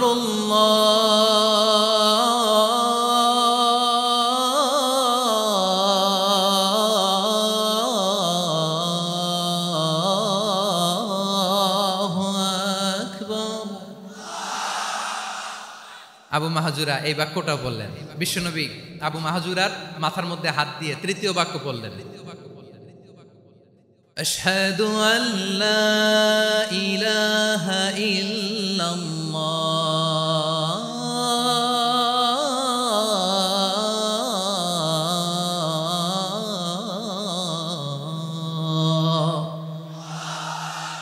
আবু মাহাজুরা তৃতীয় বাক্য পড়লেন। বিশ্বনবী একটা বাক্য পরে আবু মাহাজুরা পড়ে, বিশ্বনবী পরে আবু মাহাজুরা পড়ে। আবু মাহাজুরা কিন্তু অমুসলিম, মুশরিক। আবু মাহাজুরা বলে, এক একটা বাক্য পড়ি আমার কলিজাটা গলে ঠান্ডা হয়ে যায়। এতদিন মোহাম্মদকে গালি দিতাম, এখন মোহাম্মদ আমার মাথায় যখন হাত রাখছে আমার সারা শরীর ঠান্ডা হয়ে গেছে। বিশ্বনবী আজান শিখাচ্ছেন, একটা একটা বাক্য পড়ে আবু মাহাজুরাও পড়ে, বিশ্বনবী পড়ে আবু মাহাজুরাও পড়ে। পুরো বাক্যগুলো যখন শেষ, আজান শেষ, আবু মাহাজুরাও যখন পুরো আজান পড়লেন, আবু মাহাজুরা বললেন, এতদিন মোহাম্মদের চেহারা দেখলে আমার ঘৃণা লাগতো, আজ থেকে মোহাম্মদের চেহারার চেয়ে প্রিয় চেহারা আমার কাছে নাই। আবু মাহাজুরা বললেন, ও মোহাম্মদ, আজানের বাক্য তো আপনি আমারে শেখালেন, এখানেই শেষ করবেন না, আপনি আমারে পড়ায় দেন। লা ইলাহা ইল্লাল্লাহু মুহাম্মাদুর রাসূলুল্লাহ সাল্লাল্লাহু আলাইহি ওয়াসাল্লাম। বিশ্বনবীর সাথে দাঁড়িয়ে উনি শাহাদা পড়ে মুসলমান হয়ে গেলেন। এবার আবু মাহাজুরা বলে, ইয়া রাসূলুল্লাহ, ইয়া হাবিবাল্লাহ, আমি মুমিন হয়েছি, মুসলমান হয়েছি, আপনার কাছ থেকে আজান শিখার সৌভাগ্য আমি লাভ করেছি। নবী আমার কণ্ঠের বড় তারিফ করেছেন, আপনি আমার আজানকে আপনি পছন্দ করেছেন। একটা জিনিস আপনার কাছে চাই, আপনি আমাকে মক্কার মসজিদুল হারামের মুয়াজ্জিন হিসেবে অ্যাপয়েন্ট করে দেন। বিষ্ণু ইসলাম বললেন, যাও আবু মাহজুরা, আমি তোমাকে পৃথিবীর শ্রেষ্ঠতম মসজিদ মক্কার মসজিদুল হারামের মুয়াজ্জিন হিসেবে অ্যাপয়েন্ট করে দিলেন। দেখছেন কিভাবে ট্যালেন্ট হান্টিং করতে হয়, কিভাবে হিউম্যান রিসোর্স মানব সম্পদকে ব্যবহার করতে হয়। আসছিল আজানকে ভেঙাইতে, আসছিল কেন? আজানকে ব্যঙ্গ করার জন্য, বিকৃত করার জন্য। আজানকে বিকৃত করতে যে ইসলামের সবচেয়ে শ্রেষ্ঠ মসজিদের মুয়াজ্জিন হয়ে গেল। পড়েন সুবহানাল্লাহ। হযরত আবু মাহজুরা রাদিয়াল্লাহু তাআলা আনহু ওনার এই সুললিত কণ্ঠ ব্যবহার করে মসজিদুল হারামে এত সুন্দর করে আল্লাহু আকবার বলে আজান দিতেন। মানুষগুলোর, মুসল্লিগুলোর, মক্কাবাসীর হৃদয়কে তিনি বিগলিত করে দিতেন, মানুষের হৃদয়কে ঠান্ডা হয়ে যেত। শুধু এখানেই শেষ না আমার যশোরের ভাইয়েরা, বিশ্বনবী যখন সাইয়েদনা আবু মাহজুরা রাদিয়াল্লাহু তাআলা আনহুকে আজান শিখাচ্ছিলেন, বলেন তো বিশ্বনবীর হাতটা কোথায় ছিল? আবু মাহজুরার মাথার সামনে, এই চুলের উপরে ছিল। আবু মাহজুরা ওই স্মৃতিটাকে ধারণ করবার জন্য, ওই স্মৃতিকে বহন করার জন্য বিশ্বনবীর মোবারক হাত আবু মাহজুরার কপালের চুলের যেই জায়গায় লেগেছে, মৃত্যুর আগের দিন পর্যন্ত আবু মাহজুরা মাথার ওই চুলে কোনোদিন ছুরি আর কামার লাগায় নাই, সেখানে কেচি লাগায় নাই, চুলের মধ্যে খুর লাগায় নাই। আবু মাহজুরা ডান দিকের চুল কাটতো, বাম দিকের চুল কাটতো, পেছনের চুল কাটতো, সামনের চুল কাটতো না। আবু মাহজুরা রাদিয়াল্লাহু তাআলা আনহুর সামনের চুলগুলো বড় হতে হতে যখন এত বড় হয়ে যায়, তিনি চুলগুলো পেঁচিয়ে মাথার মধ্যে রাখতেন, তারপরে তিনি পাগড়ি পরতেন। সবাই জিজ্ঞেস করতো, আবু মাহজুরা, এটা আবার কেমন স্টাইল? দেখতে তোমার কি বিদঘুটে লাগে? কেমন অড লাগে? কেমন খারাপ দেখা যায়? মক্কায় এমন কোন মানুষ তো দেখি নাই, ডানে চুল কাটে, বায়ে চুল কাটে, পেছনে চুল কাটে, সামনে কাটে না। ওরে আবু মাহজুরা, কেমন দেখা যায় তোমারে? তুমি সামনের চুল কাটো না কেন? আবু মাহজুরা বলে, আমি হাঁটু গেড়ে পেয়ারা নবীর সামনে বসেছিলাম, আমার এই মাথার চুলের মধ্যে মুবারক হাত লাগিয়ে বিশ্বনবী নিজে আমাকে আজানের প্রতিটা বাক্য শিক্ষা দিয়েছেন। বিশ্বনবীর মোবারক হাত, পবিত্র হাত আমার মাথার চুলের যেই জায়গায় লেগেছে, আমি চাই ওই চুলগুলা নিয়ে আমি আমার কবরের ভিতরে যাব। সাইয়েদনা আবু মাহজুরা রাদিয়াল্লাহু তাআলা আনহু ইন্তেকালের আগের পর্যন্ত মাথার সামনের চুলগুলা কাটে নাই। মাথার সামনের চুল তিনি কাটেন নাই। সুবহানাল্লাহি বিহামদি। কেমন ভালোবাসতেন বিশ্বনবী সাহাবীদেরকে, সাহাবারা কেমন ভালোবাসতেন বিশ্বনবীকে। সামনের চুলগুলো বড় হতে হতে এত বড় ছিল, পেঁচিয়ে রেখে পাগড়ি করতেন, কাটতেন না। নবীর হাত লেগেছিল। সুবহানাল্লাহ পড়েন। তাহলে what is the lesson? Moral of the story কি? মোরাল অফ দ্য স্টোরি হচ্ছে, আসছিল আজানকে ব্যঙ্গ করার জন্য, বিকৃত করার জন্য, হয়ে গেল মসজিদুল হারামের মুয়াজ্জিন। দেখেন বিশ্বনবী একটা খারাপ সিচুয়েশনের মধ্য থেকে কি ভালো জিনিস বের করে আনলেন। আমি যে শুরুতে বলেছি কিভাবে তিনি হিউম্যান রিসোর্সকে ডেভেলপ করেছেন, ম্যানেজ করেছেন। তিনি যে চৌকস ট্যালেন্ট হান্টার ছিল, দেখেন সবার মধ্য থেকে এর বাছাই করে মুয়াজ্জিন বানাই দিয়েছেন। সুবহানাল্লাহ পড়েন। তার মানে এই না সবাইরে ধরে ধরে উনি মুয়াজ্জিন বানাইছেন। যার যেই ট্যালেন্ট আছে তাকে ওই কাজে অ্যাসাইন করেছেন। যার যেই প্রতিভা আছে তার প্রতিভাকে ইসলামের কাজে লাগিয়েছেন। সুবহানাল্লাহ পড়েন। যায়েদ বিন সাবিত রাদিয়াল্লাহু তাআলা আনহু নাম শুনেছেন? যশোর কথা বেরোয় না। যদি জিগায় সালমান খানের নাম শুনছেন, সবাই হাত তুলবে, জি হুজুর শুনছি, মানে সব দেখা শেষ। সালমান খান, আমির খান, অমুক খান, সব খান মুখস্থ, কিন্তু যায়েদ বিন সাবিতের নাম মুখস্থ নাই মুসলমানদের। যেই সাহাবী মাথার সামনের চুল কাটে নাই, মসজিদুল হারামের মুয়াজ্জিন বানাইছেন বিশ্বনবী, ওই সাহাবীর নাম কি? খায়া ফেলাইস, স্লোগানের সাথে খায়া ফেলাইস। আবু মাহজুরা, কি নাম? আবু মাহজুরা আল জুমাহি রাদিয়াল্লাহু তাআলা আনহু। এই নামটা আজকে নিয়ে যাইতে হবে যশোর। আবু মাহজুরা রাদিয়াল্লাহু তাআলা আনহু। দুই নম্বরে বলছিলাম যায়েদ বিন সাবিত রাদিয়াল্লাহু তাআলা আনহু। বিশ্বনবী দেখলেন মদিনার এই আনসারী সাহাবী হাইলি ট্যালেন্টেড, ইন্টেলেকচুয়াল, মেরিটোরিয়াস, জ্ঞানের প্রতি তার আকর্ষণ, মারাত্মক আকর্ষণ। বিশ্বনবী তাকে দায়িত্ব দিলেন, কোরআন যা নাজিল হয় তুমি লিখো, কাতিবুল ওহী বানায় দিলেন। সুবহানাল্লাহ। যায়েদ বিন সাবিতরে আবার আজান শিখান নাই, কারণ তার মধ্যে বিশ্বনবী প্রতিভা দেখেছেন, একাডেমিক প্রতিভা। বিশ্বনবীর একাডেমিক প্রজেক্টগুলো তিনি হ্যান্ডেল করতেন। যায়েদ বিন সাবিত ছিল বিশ্বনবীর ব্যক্তিগত সচিব। কি ছিল? ব্যক্তিগত সচিব। বোঝেন নাই? বিশ্বনবীর ব্যক্তিগত সচিব এবং দোভাষী। ইহুদিরা কিছু লিখে দিলে এটার অর্থ বিশ্বনবীরে বুঝায় দিতেন, আবার ইহুদিদের কাছে কিছু লিখতে হলে তিনি লিখে দিতেন। বিশ্বনবী একদিন বললেন, ইন্নী ওয়াল্লাহি মা আমানু ইয়াহুদা আলা কিতাব। ইহুদিরা যে চিঠি পাঠায় অর্থ তো বুঝি না, আরেক ইহুদি আইনে অর্থ করা লাগে। আবার ইহুদিদের কাছে কিছু লিখে পাঠাইতে চাইলে আমরা তো লিখতে পারি না, ইহুদিরে দিয়ে লেখা লাগে। ওরা যে পয়রা শোনায় লিখে দেয়, আমি ওদের বিশ্বাস করি না। আমার নিজের একজন লোক দরকার। বিশ্বনবী এই যায়েদ বিন সাবিতকে চুজ করলেন ল্যাঙ্গুয়েজের জন্য। উনি বললেন, যায়েদ তোমার সফট স্কিলকে ডেভেলপ করতে হবে, তুমি হিব্রু ল্যাঙ্গুয়েজ শিখে ফেলো। যায়েদ বিন সাবিত বলল, বিশ্বনবীর মোটিভেশন আর ইন্সপিরেশন পেয়ে আমি 15 দিনে ইহুদিদের এই হিব্রু ল্যাঙ্গুয়েজ শিখে ফেললাম। শুধু শিখে ফেললাম না, হাত্তা হাদিকতু, even I became master in the language. এই ভাষা আমি পারদর্শী হয়ে গেলাম। এরপরে ইহুদিরা চিঠি লিখে পাঠালে আর কোনো ইহুদি ডাকা লাগতো না, আমি নবীর এটার অর্থ শুনে পরে বুঝায় দিতাম। আবার ইহুদিদের কাছে চিঠি লেখা লাগলে আমি যায়েদ বিন সাবিত চিঠি লিখে দিতাম। সুবহানাল্লাহ। দেখেন এত সাহাবীর মধ্য থেকে বিশ্বনবীর একাডেমিক প্রজেক্ট, ব্যক্তিগত সচিব, দোভাষী হিসেবে তিনি যায়েদ বিন সাবিতের মতো তরুণকে নির্বাচিত করেছেন। কেমন ট্যালেন্ট হান্টার ছিল আমার নবী। সুবহানাল্লাহ পড়বেন না? বিশ্বনবীর ইন্তেকালের পরে সাইয়েদনা আবু বকর রাদিয়াল্লাহু তাআলা আনহু যখন খলিফা হয়ে আসলেন, কোরআনকে সংকলনের দায়িত্ব দেয়া লাগবে, কোন সাহাবীকে দিবেন? সব সাহাবারা মিলে পরামর্শ করলেন। সাইয়েদনা আবু বকর, ওমর সবাই মিলে এই বিশাল কোরআন সংকলনের গুরু দায়িত্ব বিশ্বনবীর ব্যক্তিগত সচিব, বিশ্বনবীর দোভাষী, বিশ্বনবীর সিলেক্ট করাইলো যায়েদ ইবনে সাবিত রাদিয়াল্লাহু তাআলা আনহুকে দিয়েছে। কোরআনের কবি তো আজকে এখানে রাখে নাই। এই যে আজকের যে কোরআন পড়েন, এটা আগে এরকম ছিল না। কোরআন নাজিল হলে সাহাবারা চামড়ার, ওটের চামড়ায় লিখে ফেলতো, ওটের চ্যাপ্টা হাড্ডির মধ্যে লিখে ফেলতো, গাছের গুড়ির মধ্যে লিখে ফেলতো, বিভিন্ন জনের কাছে ছড়ানো ছিটানো ছিল।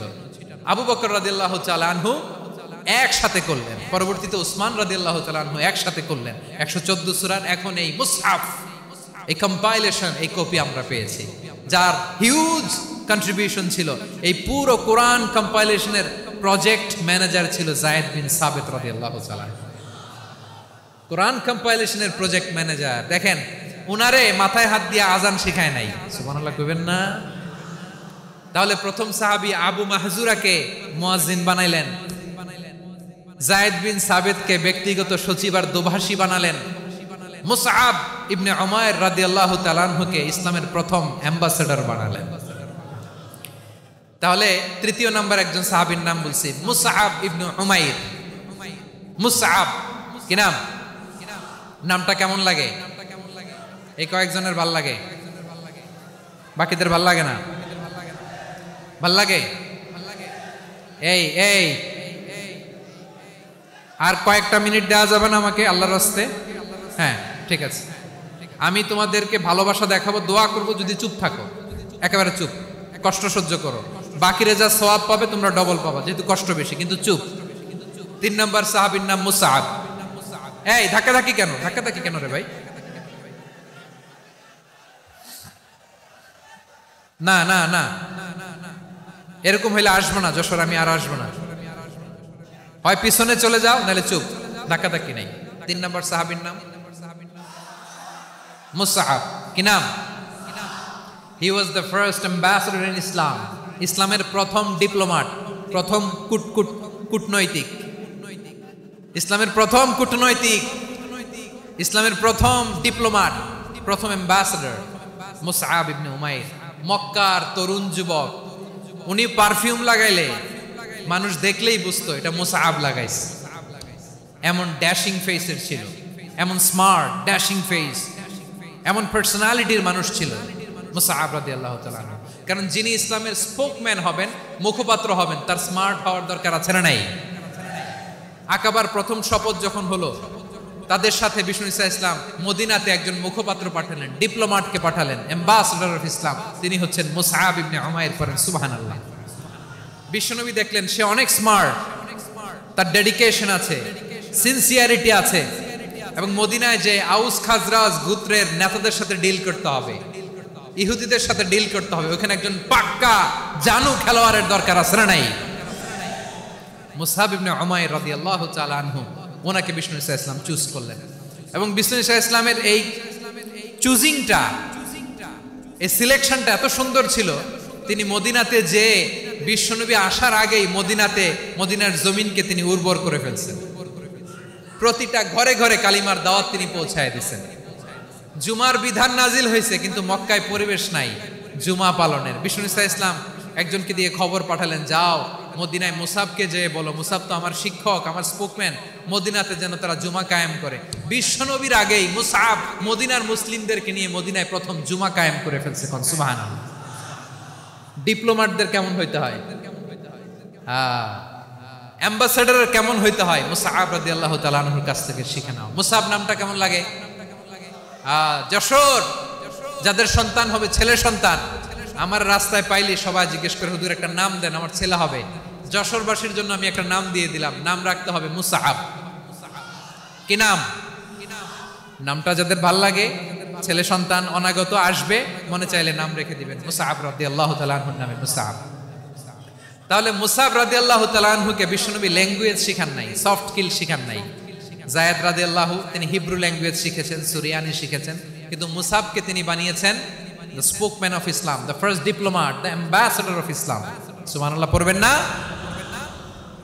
আব্দুল্লাহ ইবনে আব্বাস রাদিয়াল্লাহু তাআলা আনহু, বিশ্বনবীর কাজিন, চাচাতো ভাই। আবার মাইমুনা রাদিয়াল্লাহু তাআলা আনহু, মাইমুনা নবীর স্ত্রী, তিনি ছিলেন আব্দুল্লাহর আপন খালা। তো নবীর বউ যদি উনার খালা হয়, নবী তার কি? বুঝে নাই, নবী তার কি? খালু।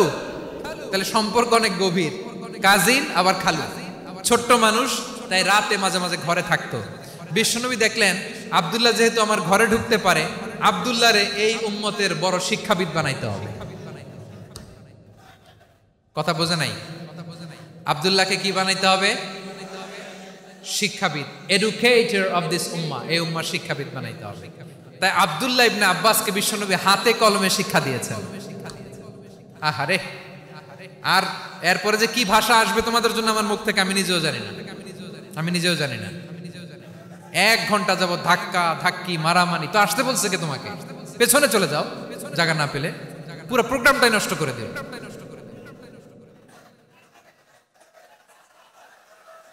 জি, আমার দিকে তাকান, আমি শেষ করে দিচ্ছি। হবে না, ইন্টেলেকচুয়াল আলোচনা এখানে হবে না, আমি বুঝতে পারছি, আমি শেষ করে দিচ্ছি।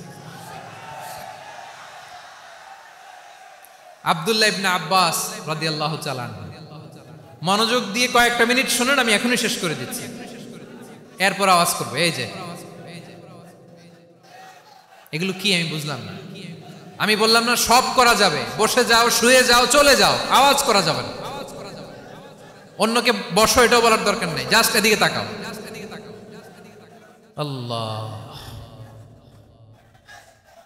আব্দুল্লাহ ইবনে আব্বাস রাদিয়াল্লাহু তাআলা আনহু, ওনাকে বিশ্বনবী হাতে কলমে শিক্ষা দিয়েছেন, যেহেতু উম্মতের শিক্ষাবিদ হবেন, এডুকেটর হবেন।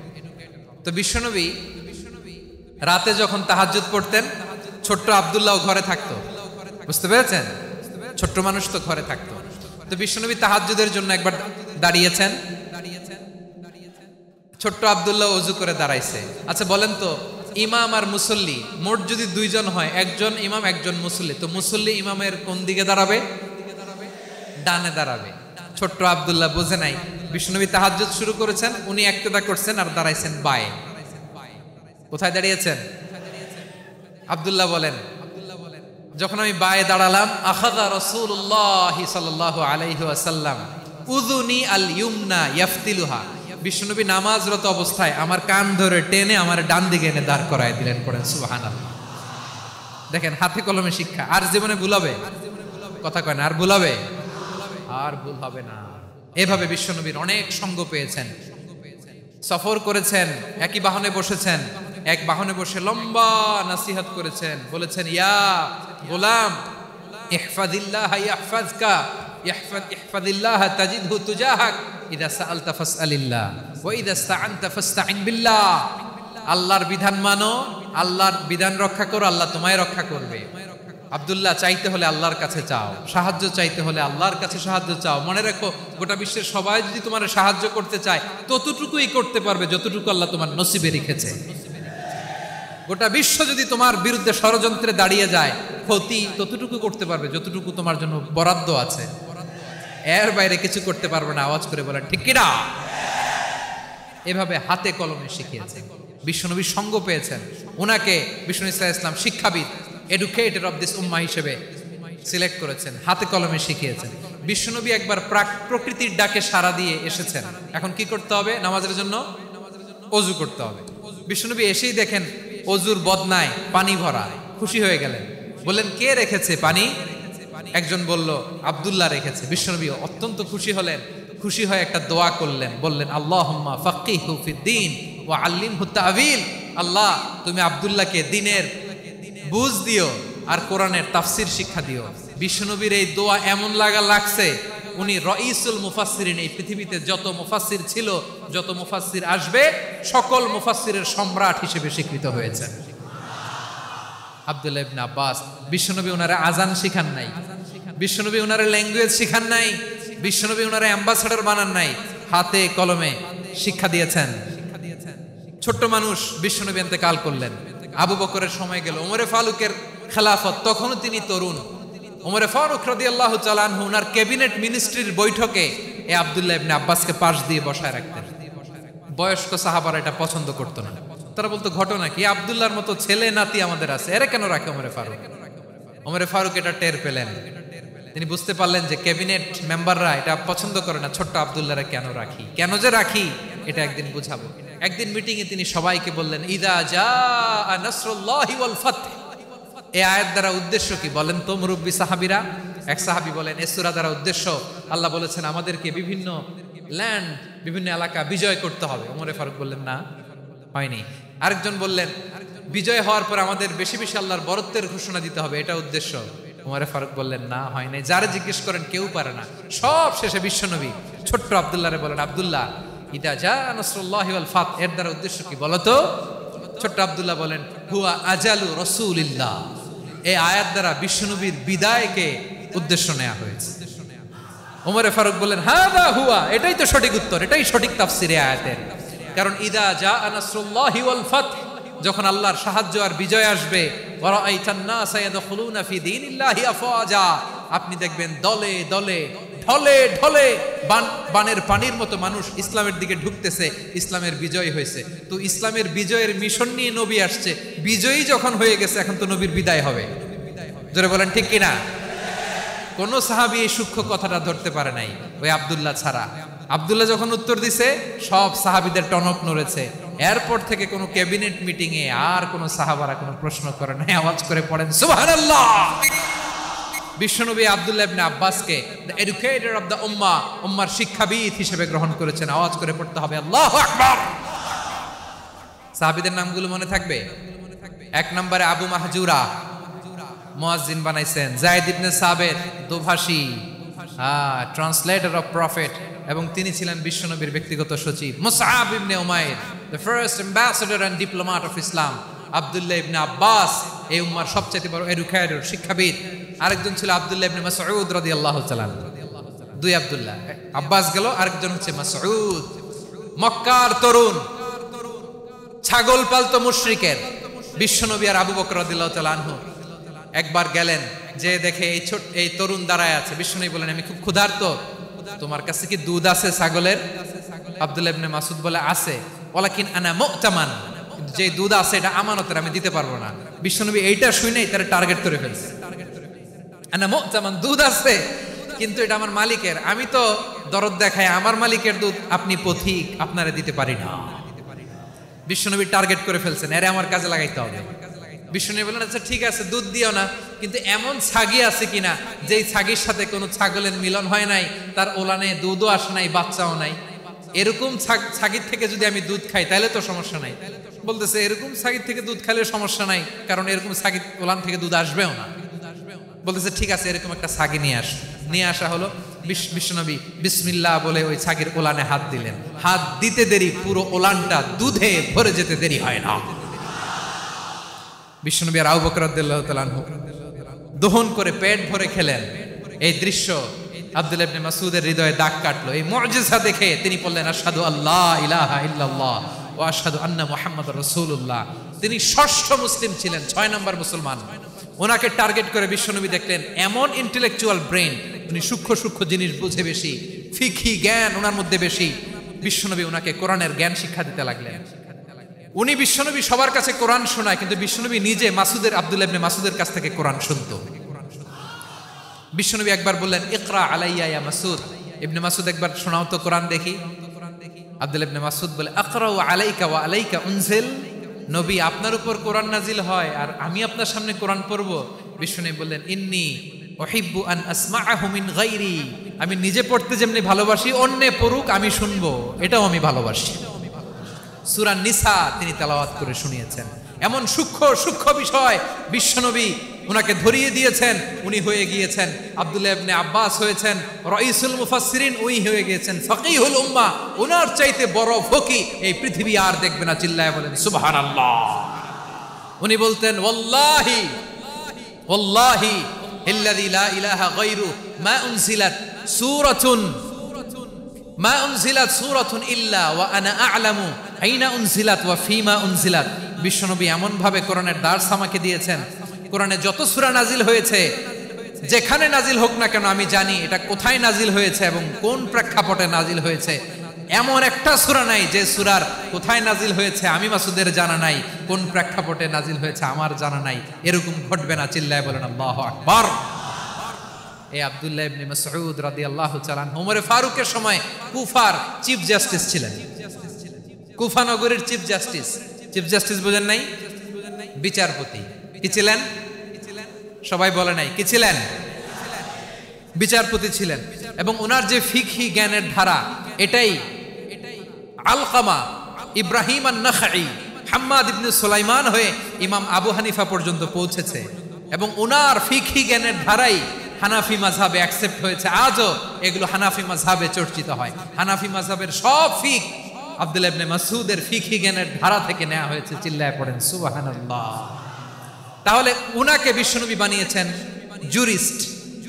জুরিস্ট, আইনবিদ, ফাকিহ। উনারে আজান শিখান নাই। হিউম্যান রিসোর্স ডেভেলপমেন্ট কিভাবে করবেন, মানব সম্পদের উন্নয়ন কিভাবে করতে হয় তা কাজে লাগাতে হয় উনি দেখিয়েছেন। সুবহানাল্লাহ পড়বেন না?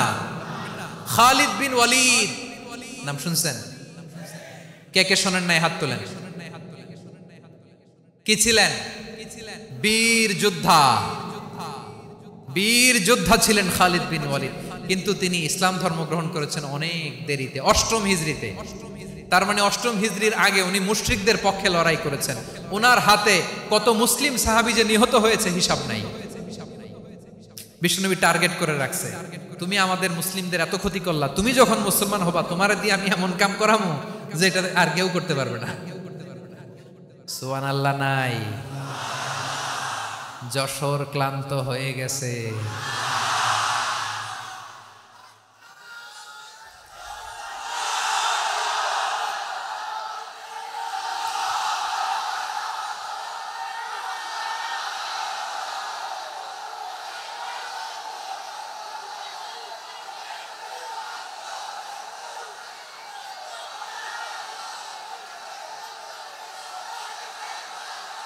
মাশাআল্লাহ, বসুন বসুন বসুন। খালিদ বিন ওয়ালিদ রাদিয়াল্লাহু তাআলা আনহু 8ম হিজরিতে মুসলিম হয়েছেন, মক্কা বিজয়ের আগে। তো মক্কা বিজয়ের আগে যখন মুসলিম হয়েছেন, এর আগে কি করছেন? কাফিরদের সাথে যুদ্ধ করেছেন। উনি উহুদের যুদ্ধে মুসলমানদের যে পরাজয় ভাব, কঠিন পরিস্থিতির মুখোমুখি উনার কারণে পেছন থেকে এমন আতর্কিত আক্রমণ করেছেন, মুসলমানদেরকে কচুকাটা করেছেন। 8ম হিজরিতে আল্লাহ তাআলা হেদায়েতের নূর দিয়ে ওনার হৃদয়টাকে উজালা করে দিলেন। লা ইলাহা, এটা এমন বাণী যার হৃদয়ে একবার টাচ খাবে, এইটা থেকে সে আর পালিয়ে বেড়াতে পারে।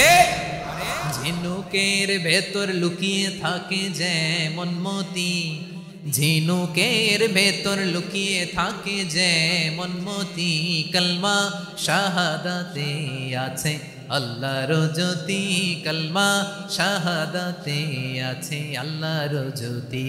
ঠিক কিনা বলেন? মক্কা বিজয়ের আগে মুসলিম হলেন, হওয়ার পরে বিশ্বনবীর টার্গেট ফুলফিল হলো। ওই যে টার্গেট করে রেখেছেন আর দোয়া করেছেন, খালিদ বিন ওয়ালিদ যদি মুসলিম হয় তাকে আমি মিলিটারি চিফ বানাবো। ওনাকে আজান শিখান নাই, ওনারে কান ধইরা নামাজের এই মাথা থেকে ওই মাথা আনান নাই, ফিকহি কোরআনের সূক্ষ্ম তাফসীর ওনারে শিখান নাই, অ্যাম্বাসেডর বানান নাই। বিষ্ণু ইসলাম উনাকে সামরিক অভিযানে প্রেরণ করেছেন। সামরিক অভিযানে তিনি প্রেরণ করেছেন। উনার জীবদ্দশায় উনার নেতৃত্বে যতগুলো যুদ্ধ হয়েছে, একটা যুদ্ধেও তিনি পরাজয় বরণ করেন নাই। ওমরে ফারুকের সময়কালে তিনি চিফ অফ মুসলিম মিলিটারি, মানে মুসলিম সেনাপতি হয়েছেন। যশোর আওয়াজ করো, ঠিক কিনা বলো? সেনাপতি, মুসলিম সেনাপতি। তাহলে কিভাবে হিউম্যান রিসোর্স ব্যবহার করতে হয় গোটা বিশ্ব আমার নবীর কাছ থেকে শিখে নাও। খালিদ বিন ওয়ালিদ, ওনাকে বিশ্বনবী একটা উপাধি দিয়েছেন। উপাধিটা হচ্ছে সাইফুল্লাহিল মাসলুল, আল্লাহর নাঙ্গা তরবারি, আল্লাহর খোলা তরবারি, দ্য ওপেন সোর্ড অফ আল্লাহ। খালিদ বিন ওয়ালিদ মুসলিম সেনাপতি। হাসান বিন সাবেত নাম শুনছেন? দেখি উনি কি ছিল বলেন? রাসূলের সভা কবি, কালচারাল হিজিমনিকে ডিফিট করার জন্য। উনি ভালো অস্ত্র চালানো জানতেন না, ওই কাজে উনি যেতেন না। ওনার ছিল কাব্য প্রতিভা। কাব্য প্রতিভা, কাফিররা কবিতা দিয়ে নবীকে গালি দিত। বিশ্বনবী বলতেন, ইয়া হাসান আজিব আন রাসূলিল্লাহ, তুমি নবীর হয়ে কাফেরদের এই কথাগুলোর জবাব দাও। বিশ্বনবীর একটা মিম্বার ছিল। বিশ্বনবীর মিম্বারের পাশাপাশি মসজিদে নববীতে এই হাসান বিন সাবেতের জন্য বিশ্বনবী একটা স্পেশাল মিম্বার বানিয়ে দিয়েছেন। এখান থেকে তুমি জবাব দাও। এবং বিশ্বনবী বলেছেন, আল্লাহুম্মা আইয়িদহু বিরূহিল কুদুস। আল্লাহ, হাসান আমার পক্ষে জবাব দেয়, তুমি জিব্রাইল মারফত তাকে সাহায্য পাঠায়া দিও। রাসূল সাল্লাল্লাহু আলাইহি ওয়াসাল্লামের সভা কবি, the poet of the prophet, নবীর কবি। উনি কবিতা দিয়ে, এমন উচ্চাঙ্গের ভাষায় কবিতা দিয়ে তিনি জবাব দিতেন, কাফিরদের গা শিহরে যেত, তাদের হৃদয়ে আগুন ধরে যেত। তাহলে এরকম কবিরও দরকার আছে না নাই? এখন যাকে আল্লাহ দিছে কাব্য প্রতিভা, এরা যদি আপনি যুদ্ধের ময়দানে পাঠান হবে? যারে দিছে সুরেলা গলা, এরা যদি অ্যাম্বাসেডর বানান হবে না। হাসান বিন সাবিত ছিলেন বিষ্ণু ইসলামের কবি। হুযায়ফা ইবনুল ইয়ামান বিশ্বনবীর গোয়েন্দা বিভাগের প্রধান। কিসের প্রধান? হুযায়ফা ইবনুল ইয়ামান, ওনার ছিল ডিটেকটিভ মাইন্ড। ডিটেকটিভ মাইন্ড, গোয়েন্দা বিভাগের প্রধান। এবং উনি হচ্ছেন সাহিবু সিররি রাসূলিল্লাহ, রাসূল সাল্লাল্লাহু আলাইহি ওয়াসাল্লামের গোপন তথ্যের ধারক বাহক। নবীর যেই কথা কেউ জানে না, সব হুযায়ফার পেটের ভিতরে ছিল। সুবহানাল্লাহ পড়েন। মদিনার যত ইহুদিদের একটা লিস্ট ছিল, এই লিস্ট শুধু দুইজন জানতো, বিশ্বনবী আর হুজাইফা। সুবহানাল্লাহ পড়বেন না? তাহলে উনাকে কোন দায়িত্ব দিছে? কোন বিভাগ? যশোর, আওয়াজ করো, কোন বিভাগ? গোয়েন্দা বিভাগের হেড ছিল। খন্দকের যুদ্ধে প্রচন্ড আজকের মতো শৈত্য প্রবাহ, মাটি খনন করতে করতে সাহাবীদের পেটে ক্ষুধা নাই, দাঁড়াইতে পারে না নামাজের জন্য, এত ক্লান্ত, ক্ষুধা, ক্লান্ত, শ্রান্ত। বিশ্বনবী বললেন, কে আছো এই কঠিন শীত, এই ভয় আর ক্ষুধার মধ্যেও খন্দকের পরীক্ষার টপকে শত্রু শিবিরে যে আমাকে তথ্য দিবা, কে আছো? কারো গায়ে শক্তিই নাই যে দাঁড়াবে, কেউ দাঁড়ায় না। বিশ্বনবী তখন নিজে হুজাইফাকে ডাক দিলেন, হুজাইফা, যে আমাকে আজকে শত্রু শিবিরের তথ্য এনে দিবে সে জান্নাতে আমার মোরাফাকা, আমার সঙ্গী হবে। হুজাইফা রাদিয়াল্লাহু ইবনুল ইয়ামান জীবনের ঝুঁকি নিয়ে এই ক্ষুধা, শৈত্য প্রবাহ, কোল্ড ওয়েভসকে উপেক্ষা করে পরীক্ষা টপকে শত্রু শিবিরে যে সবার কথাগুলো চুপে চুপে শুনে বিশ্বনবীর দরবারে এসে গোয়েন্দাদের মতো তথ্য সরবরাহ করেছে। বিশ্বনবীর গোয়েন্দা বিভাগের প্রধান হুজাইফা ইবনুল ইয়ামান ইন্টেলিজেন্স বিভাগ চালাতেন। মুনাফিকদের নাম ওনার কাছে ছিল। মুআয ইবনে জাবাল মদিনা রাষ্ট্রের সবচেয়ে সিনিয়র আমলা ছিলেন। আমলাতন্ত্র চিনেন তো? প্রশাসনিক কাজ যারা চালায়, অ্যাডমিনিস্ট্রেশন বুঝেন না? The department of administration. মদিনার রাষ্ট্রের সিনিয়র আমলা মুআয ইবনে জাবাল মুতাখাসসিসুন ফিল হালাল ওয়াল হারাম, হালাল হারামের স্পেশালিস্ট ছিলেন। বিশ্বনবী উনাকে ইয়ামানের গভর্নর করে পাঠায়েছেন। বলেছেন, ইন্নাকা তা'তি কওমান আহলা কিতাব, এমন গোষ্ঠীর কাছে যাবা যারা ইহুদি নাসারা, আগে শাহাদা পড়লে এরপরে নামাজের দাওয়াত দিও, নামাজ পড়লে যাকাতের দাওয়াত দিও। গভর্নরের অ্যাটিটিউড যেমন থাকে তেমন অ্যাটিটিউড ধরে রেখো। সুবহানাল্লাহ পড়েন। তাহলে মুআয ইবনে জাবালকে দিয়ে বিশ্বনবী কবিতা লেখায় নাই, চিঠি লেখায় নাই, আজান দেওয়ায় নাই। সুবহানাল্লাহ পড়বেন না? সব শেষ সাহাবী বলি আবু হুরায়রা রাদিয়াল্লাহু তাআলা, নাম শুনছেন? বিড়ালের বাবা। কি করতেন? খালি হাদিস মুখস্থ করতেন। উনি বলতেন, আলজামু রাসূলুল্লাহ আলা মিলই বাতনি, আমার শুধু পেটের ক্ষুধার বন্দোবস্ত হইলে আমি নবীর সঙ্গ ছাড়তাম না। আমার আনসার সাহাবারা ক্ষেত খামারের কাজ করতো, আমার মুহাজির সাহাবারা ব্যবসা করতো, আর আমি নবীর সাথে সাথে থাকতাম। শুধু সকাল বিকাল দুই বেলা যদি আমার খাবারের বন্দোবস্ত হয় আমি আর নবীর লক ছাড়ি না। সুবহানাল্লাহ কইবেন না? 5374টা হাদিস তিনি বর্ণনা করেছেন। সবচেয়ে বেশি হাদিস বর্ণনাকারী সাহাবী। হাদিস প্রিজার্ভেশনের কাজে বিশ্বনবী ওনাকে কাজে লাগিয়েছেন। উনি একদিন বলেন, ইয়া রাসূলুল্লাহ আসমাউ মিনকা কাসীরান ফালা আহফাজু, নবী অনেক কথা শুনি আমার মনে থাকে না। বিষ্ণু বললেন, তাই? উবসুত রিদাক, তোমার চাদরটা বিছাও। আবু হুরায়রা বিছালেন, বিশ্বনবী হাত বুলায় দিলেন, এরপরে অনেক হাদিস বর্ণনা করলেন। আবু হুরায়রা বলে, তারপর থেকে বিশ্বনবী যাই বর্ণনা করে আমি শুনি আর একটাও বলি না। এখন সুবহানাল্লাহ। বিশ্বনবী ওনাকে হাদিস প্রিজার্ভেশন, নবীর এই যে লক্ষ্য হাদিস প্রিজার্ভেশনের এই দায়িত্ব দিয়েছেন সাইয়েদনা আবু হুরায়রা রাদিয়াল্লাহু তাআলা আনহুকে। প্রিয় ভাইরা, তাহলে 10 জন সাহাবীর কথা যে বললাম, আপনারা কি খেয়াল করেছেন কত বড় ট্যালেন্ট হান্টার, চৌকস ট্যালেন্ট হান্টার ছিল আমার নবী। এক একজনের এক এক ট্যালেন্ট, এক এক কাজে অ্যাসাইন করেছেন, এক একজনকে এক এক দায়িত্ব দিয়েছেন, এক একজনের প্রতিভাকে এক একভাবে বিকশিত হওয়ার সুযোগ দিয়েছেন। আওয়াজ করে বলেন ঠিক কি না? এখন আমার পর্দার আড়ালে আমার মায়েরা বলবে, এতগুলো পুরুষ সাহাবীর কথা বললো, নারী সাহাবীরা কি কিছু করে নাই? হ্যাঁ, একজন নারী সাহাবীর কথা বলে মোনাজাত হবে, দোয়া ছাড়া কেউ যাব না। রুফাইদা আল আসলামিয়া রাদিয়াল্লাহু তাআলা আনহা, ওনার বাবার নাম সাআদ আল আসলামি। বিশ্বনবী কি খেয়াল করলেন দেখেন, সাআদ ছিল মদিনার বড় ডাক্তার। এই নারী সাহাবী রুফাইদা বাবার কাছ থেকে চিকিৎসা বিদ্যা শিখেছেন। যখন শিখছে, বিশ্বনবী দেখলেন আমার তো প্রতি সপ্তাহে সপ্তাহে যুদ্ধে আহত সাহাবীদের সেবা দিবে কে? বিশ্বনবী রুফাইদাকে বললেন, রুফাইদা তুমি মসজিদে নববীর পাশে একটা মেডিকেল ক্যাম্প করো। এই যে সাকিনা আদ্দিন মেডিকেলের আমার ছাত্রী বন্ধুরা শুনে রাখো, তোমাদের আইকন হচ্ছে এই রুফাইদা আল আসলামিয়া। বিশ্বনবীর ডিরেকশন অনুযায়ী তিনি মসজিদে নববীর পাশে একটা মেডিকেল ক্যাম্প করলেন এবং আহত সাহাবাদের চিকিৎসা উনি ওনার টিম নিয়ে দিতেন। বিশ্বনবীর পরামর্শে উনি আনসারি এবং মুহাজির মহিলা সাহাবীদেরকে নিয়ে একটা স্পেশাল মেডিকেল টিম গঠন করলেন। খায়বার যুদ্ধে 7ম হিজরিতে যখন বিশ্বনবী যায়, উনি ওনার টিম নিয়ে আসলেন, বললেন ইয়া রাসূলুল্লাহ, আমরা তো তলোয়ার চালাতে পারি না, আমরা তো তীর মারতে পারি না, আপনি যদি অনুমতি দেন খায়বার অভিযানে আমি আমার টিম নিয়ে মেডিকেল টিমের সেবাটা সার্ভিসটা দিতে চাই। পড়েন সুবহানাল্লাহ। বিশ্বনবী অনুমতি দিলেন, যোদ্ধা সাহাবীদের সাথে রুফাইদা আল আসলামিয়া উনিও মেডিকেল টিম নিয়ে অগ্রসর হলেন। খায়বারের প্রতিটা আহত ইনজুর্ড সাহাবী যারা ইনজুরির শিকার হয়েছেন সবাই রুফাইদা আল আসলামিয়ার এই মেডিকেল ক্যাম্প থেকে চিকিৎসা সহায়তা পেয়েছেন। সুবহানাল্লাহ পড়েন। দেখেন কিভাবে বিশ্বনবী ট্যালেন্ট বাছাই করতেন। আপনি অবাক হবেন, বাহরাইনের মেডিকেল ইউনিভার্সিটিতে রুফাইদা আল আসলামিয়া মেডিকেল প্রাইজ অ্যাওয়ার্ড প্রতি বছর দেয়া হয়।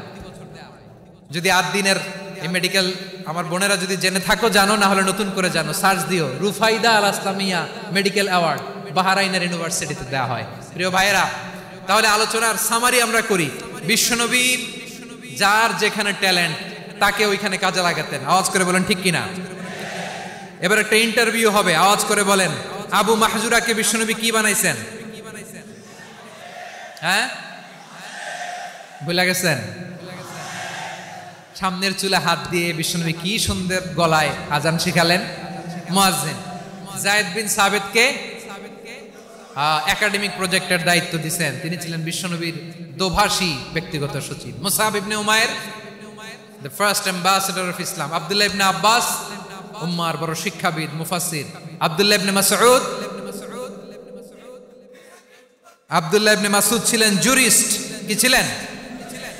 জুরিস্ট ছিলেন, এই উম্মার সবচেয়ে বড় জুরিস্ট। খালিদ বিন ওয়ালিদ সেনাপ্রধান। হাসান বিন সাবিত, হাসান বিন সাবিত ছিলেন বিশ্বনবীর সভাকবি। কি ছিলেন? বিশ্বনবীর সভাকবি ছিলেন। এরপরে হুযায়ফা ইবনুল ইয়ামান কি ছিলেন? গোয়েন্দা বিভাগের প্রধান। মুআয ইবনে জাবাল কি ছিলেন?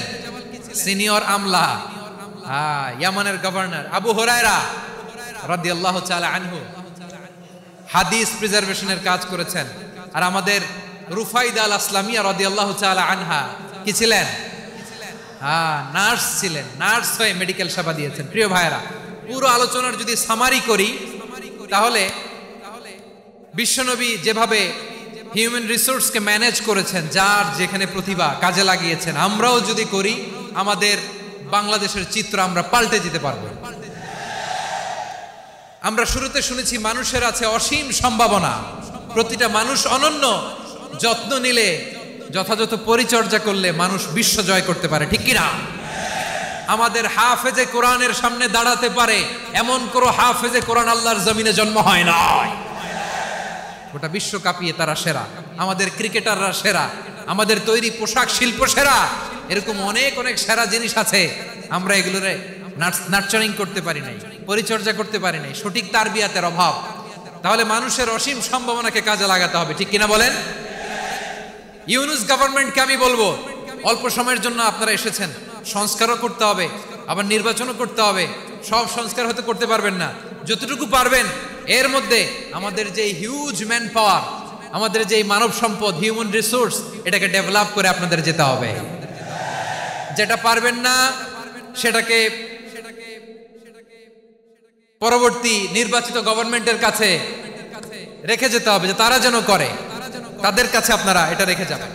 তাহলে মানুষ চাইলে বিশ্ব জয় করতে পারে। আর মানুষকে হারাতে পারে কেউ? জোরে বলো যশোর, মানুষকে হারাতে পারে কেউ? আল্লাহ আমাদেরকে জনসংখ্যা দিয়েছেন প্রিয় ভাইয়েরা। এই জনসংখ্যা অনেক বড় সম্পদ, এটা আমাদের জন্য অভিশাপ নয়, আশীর্বাদ।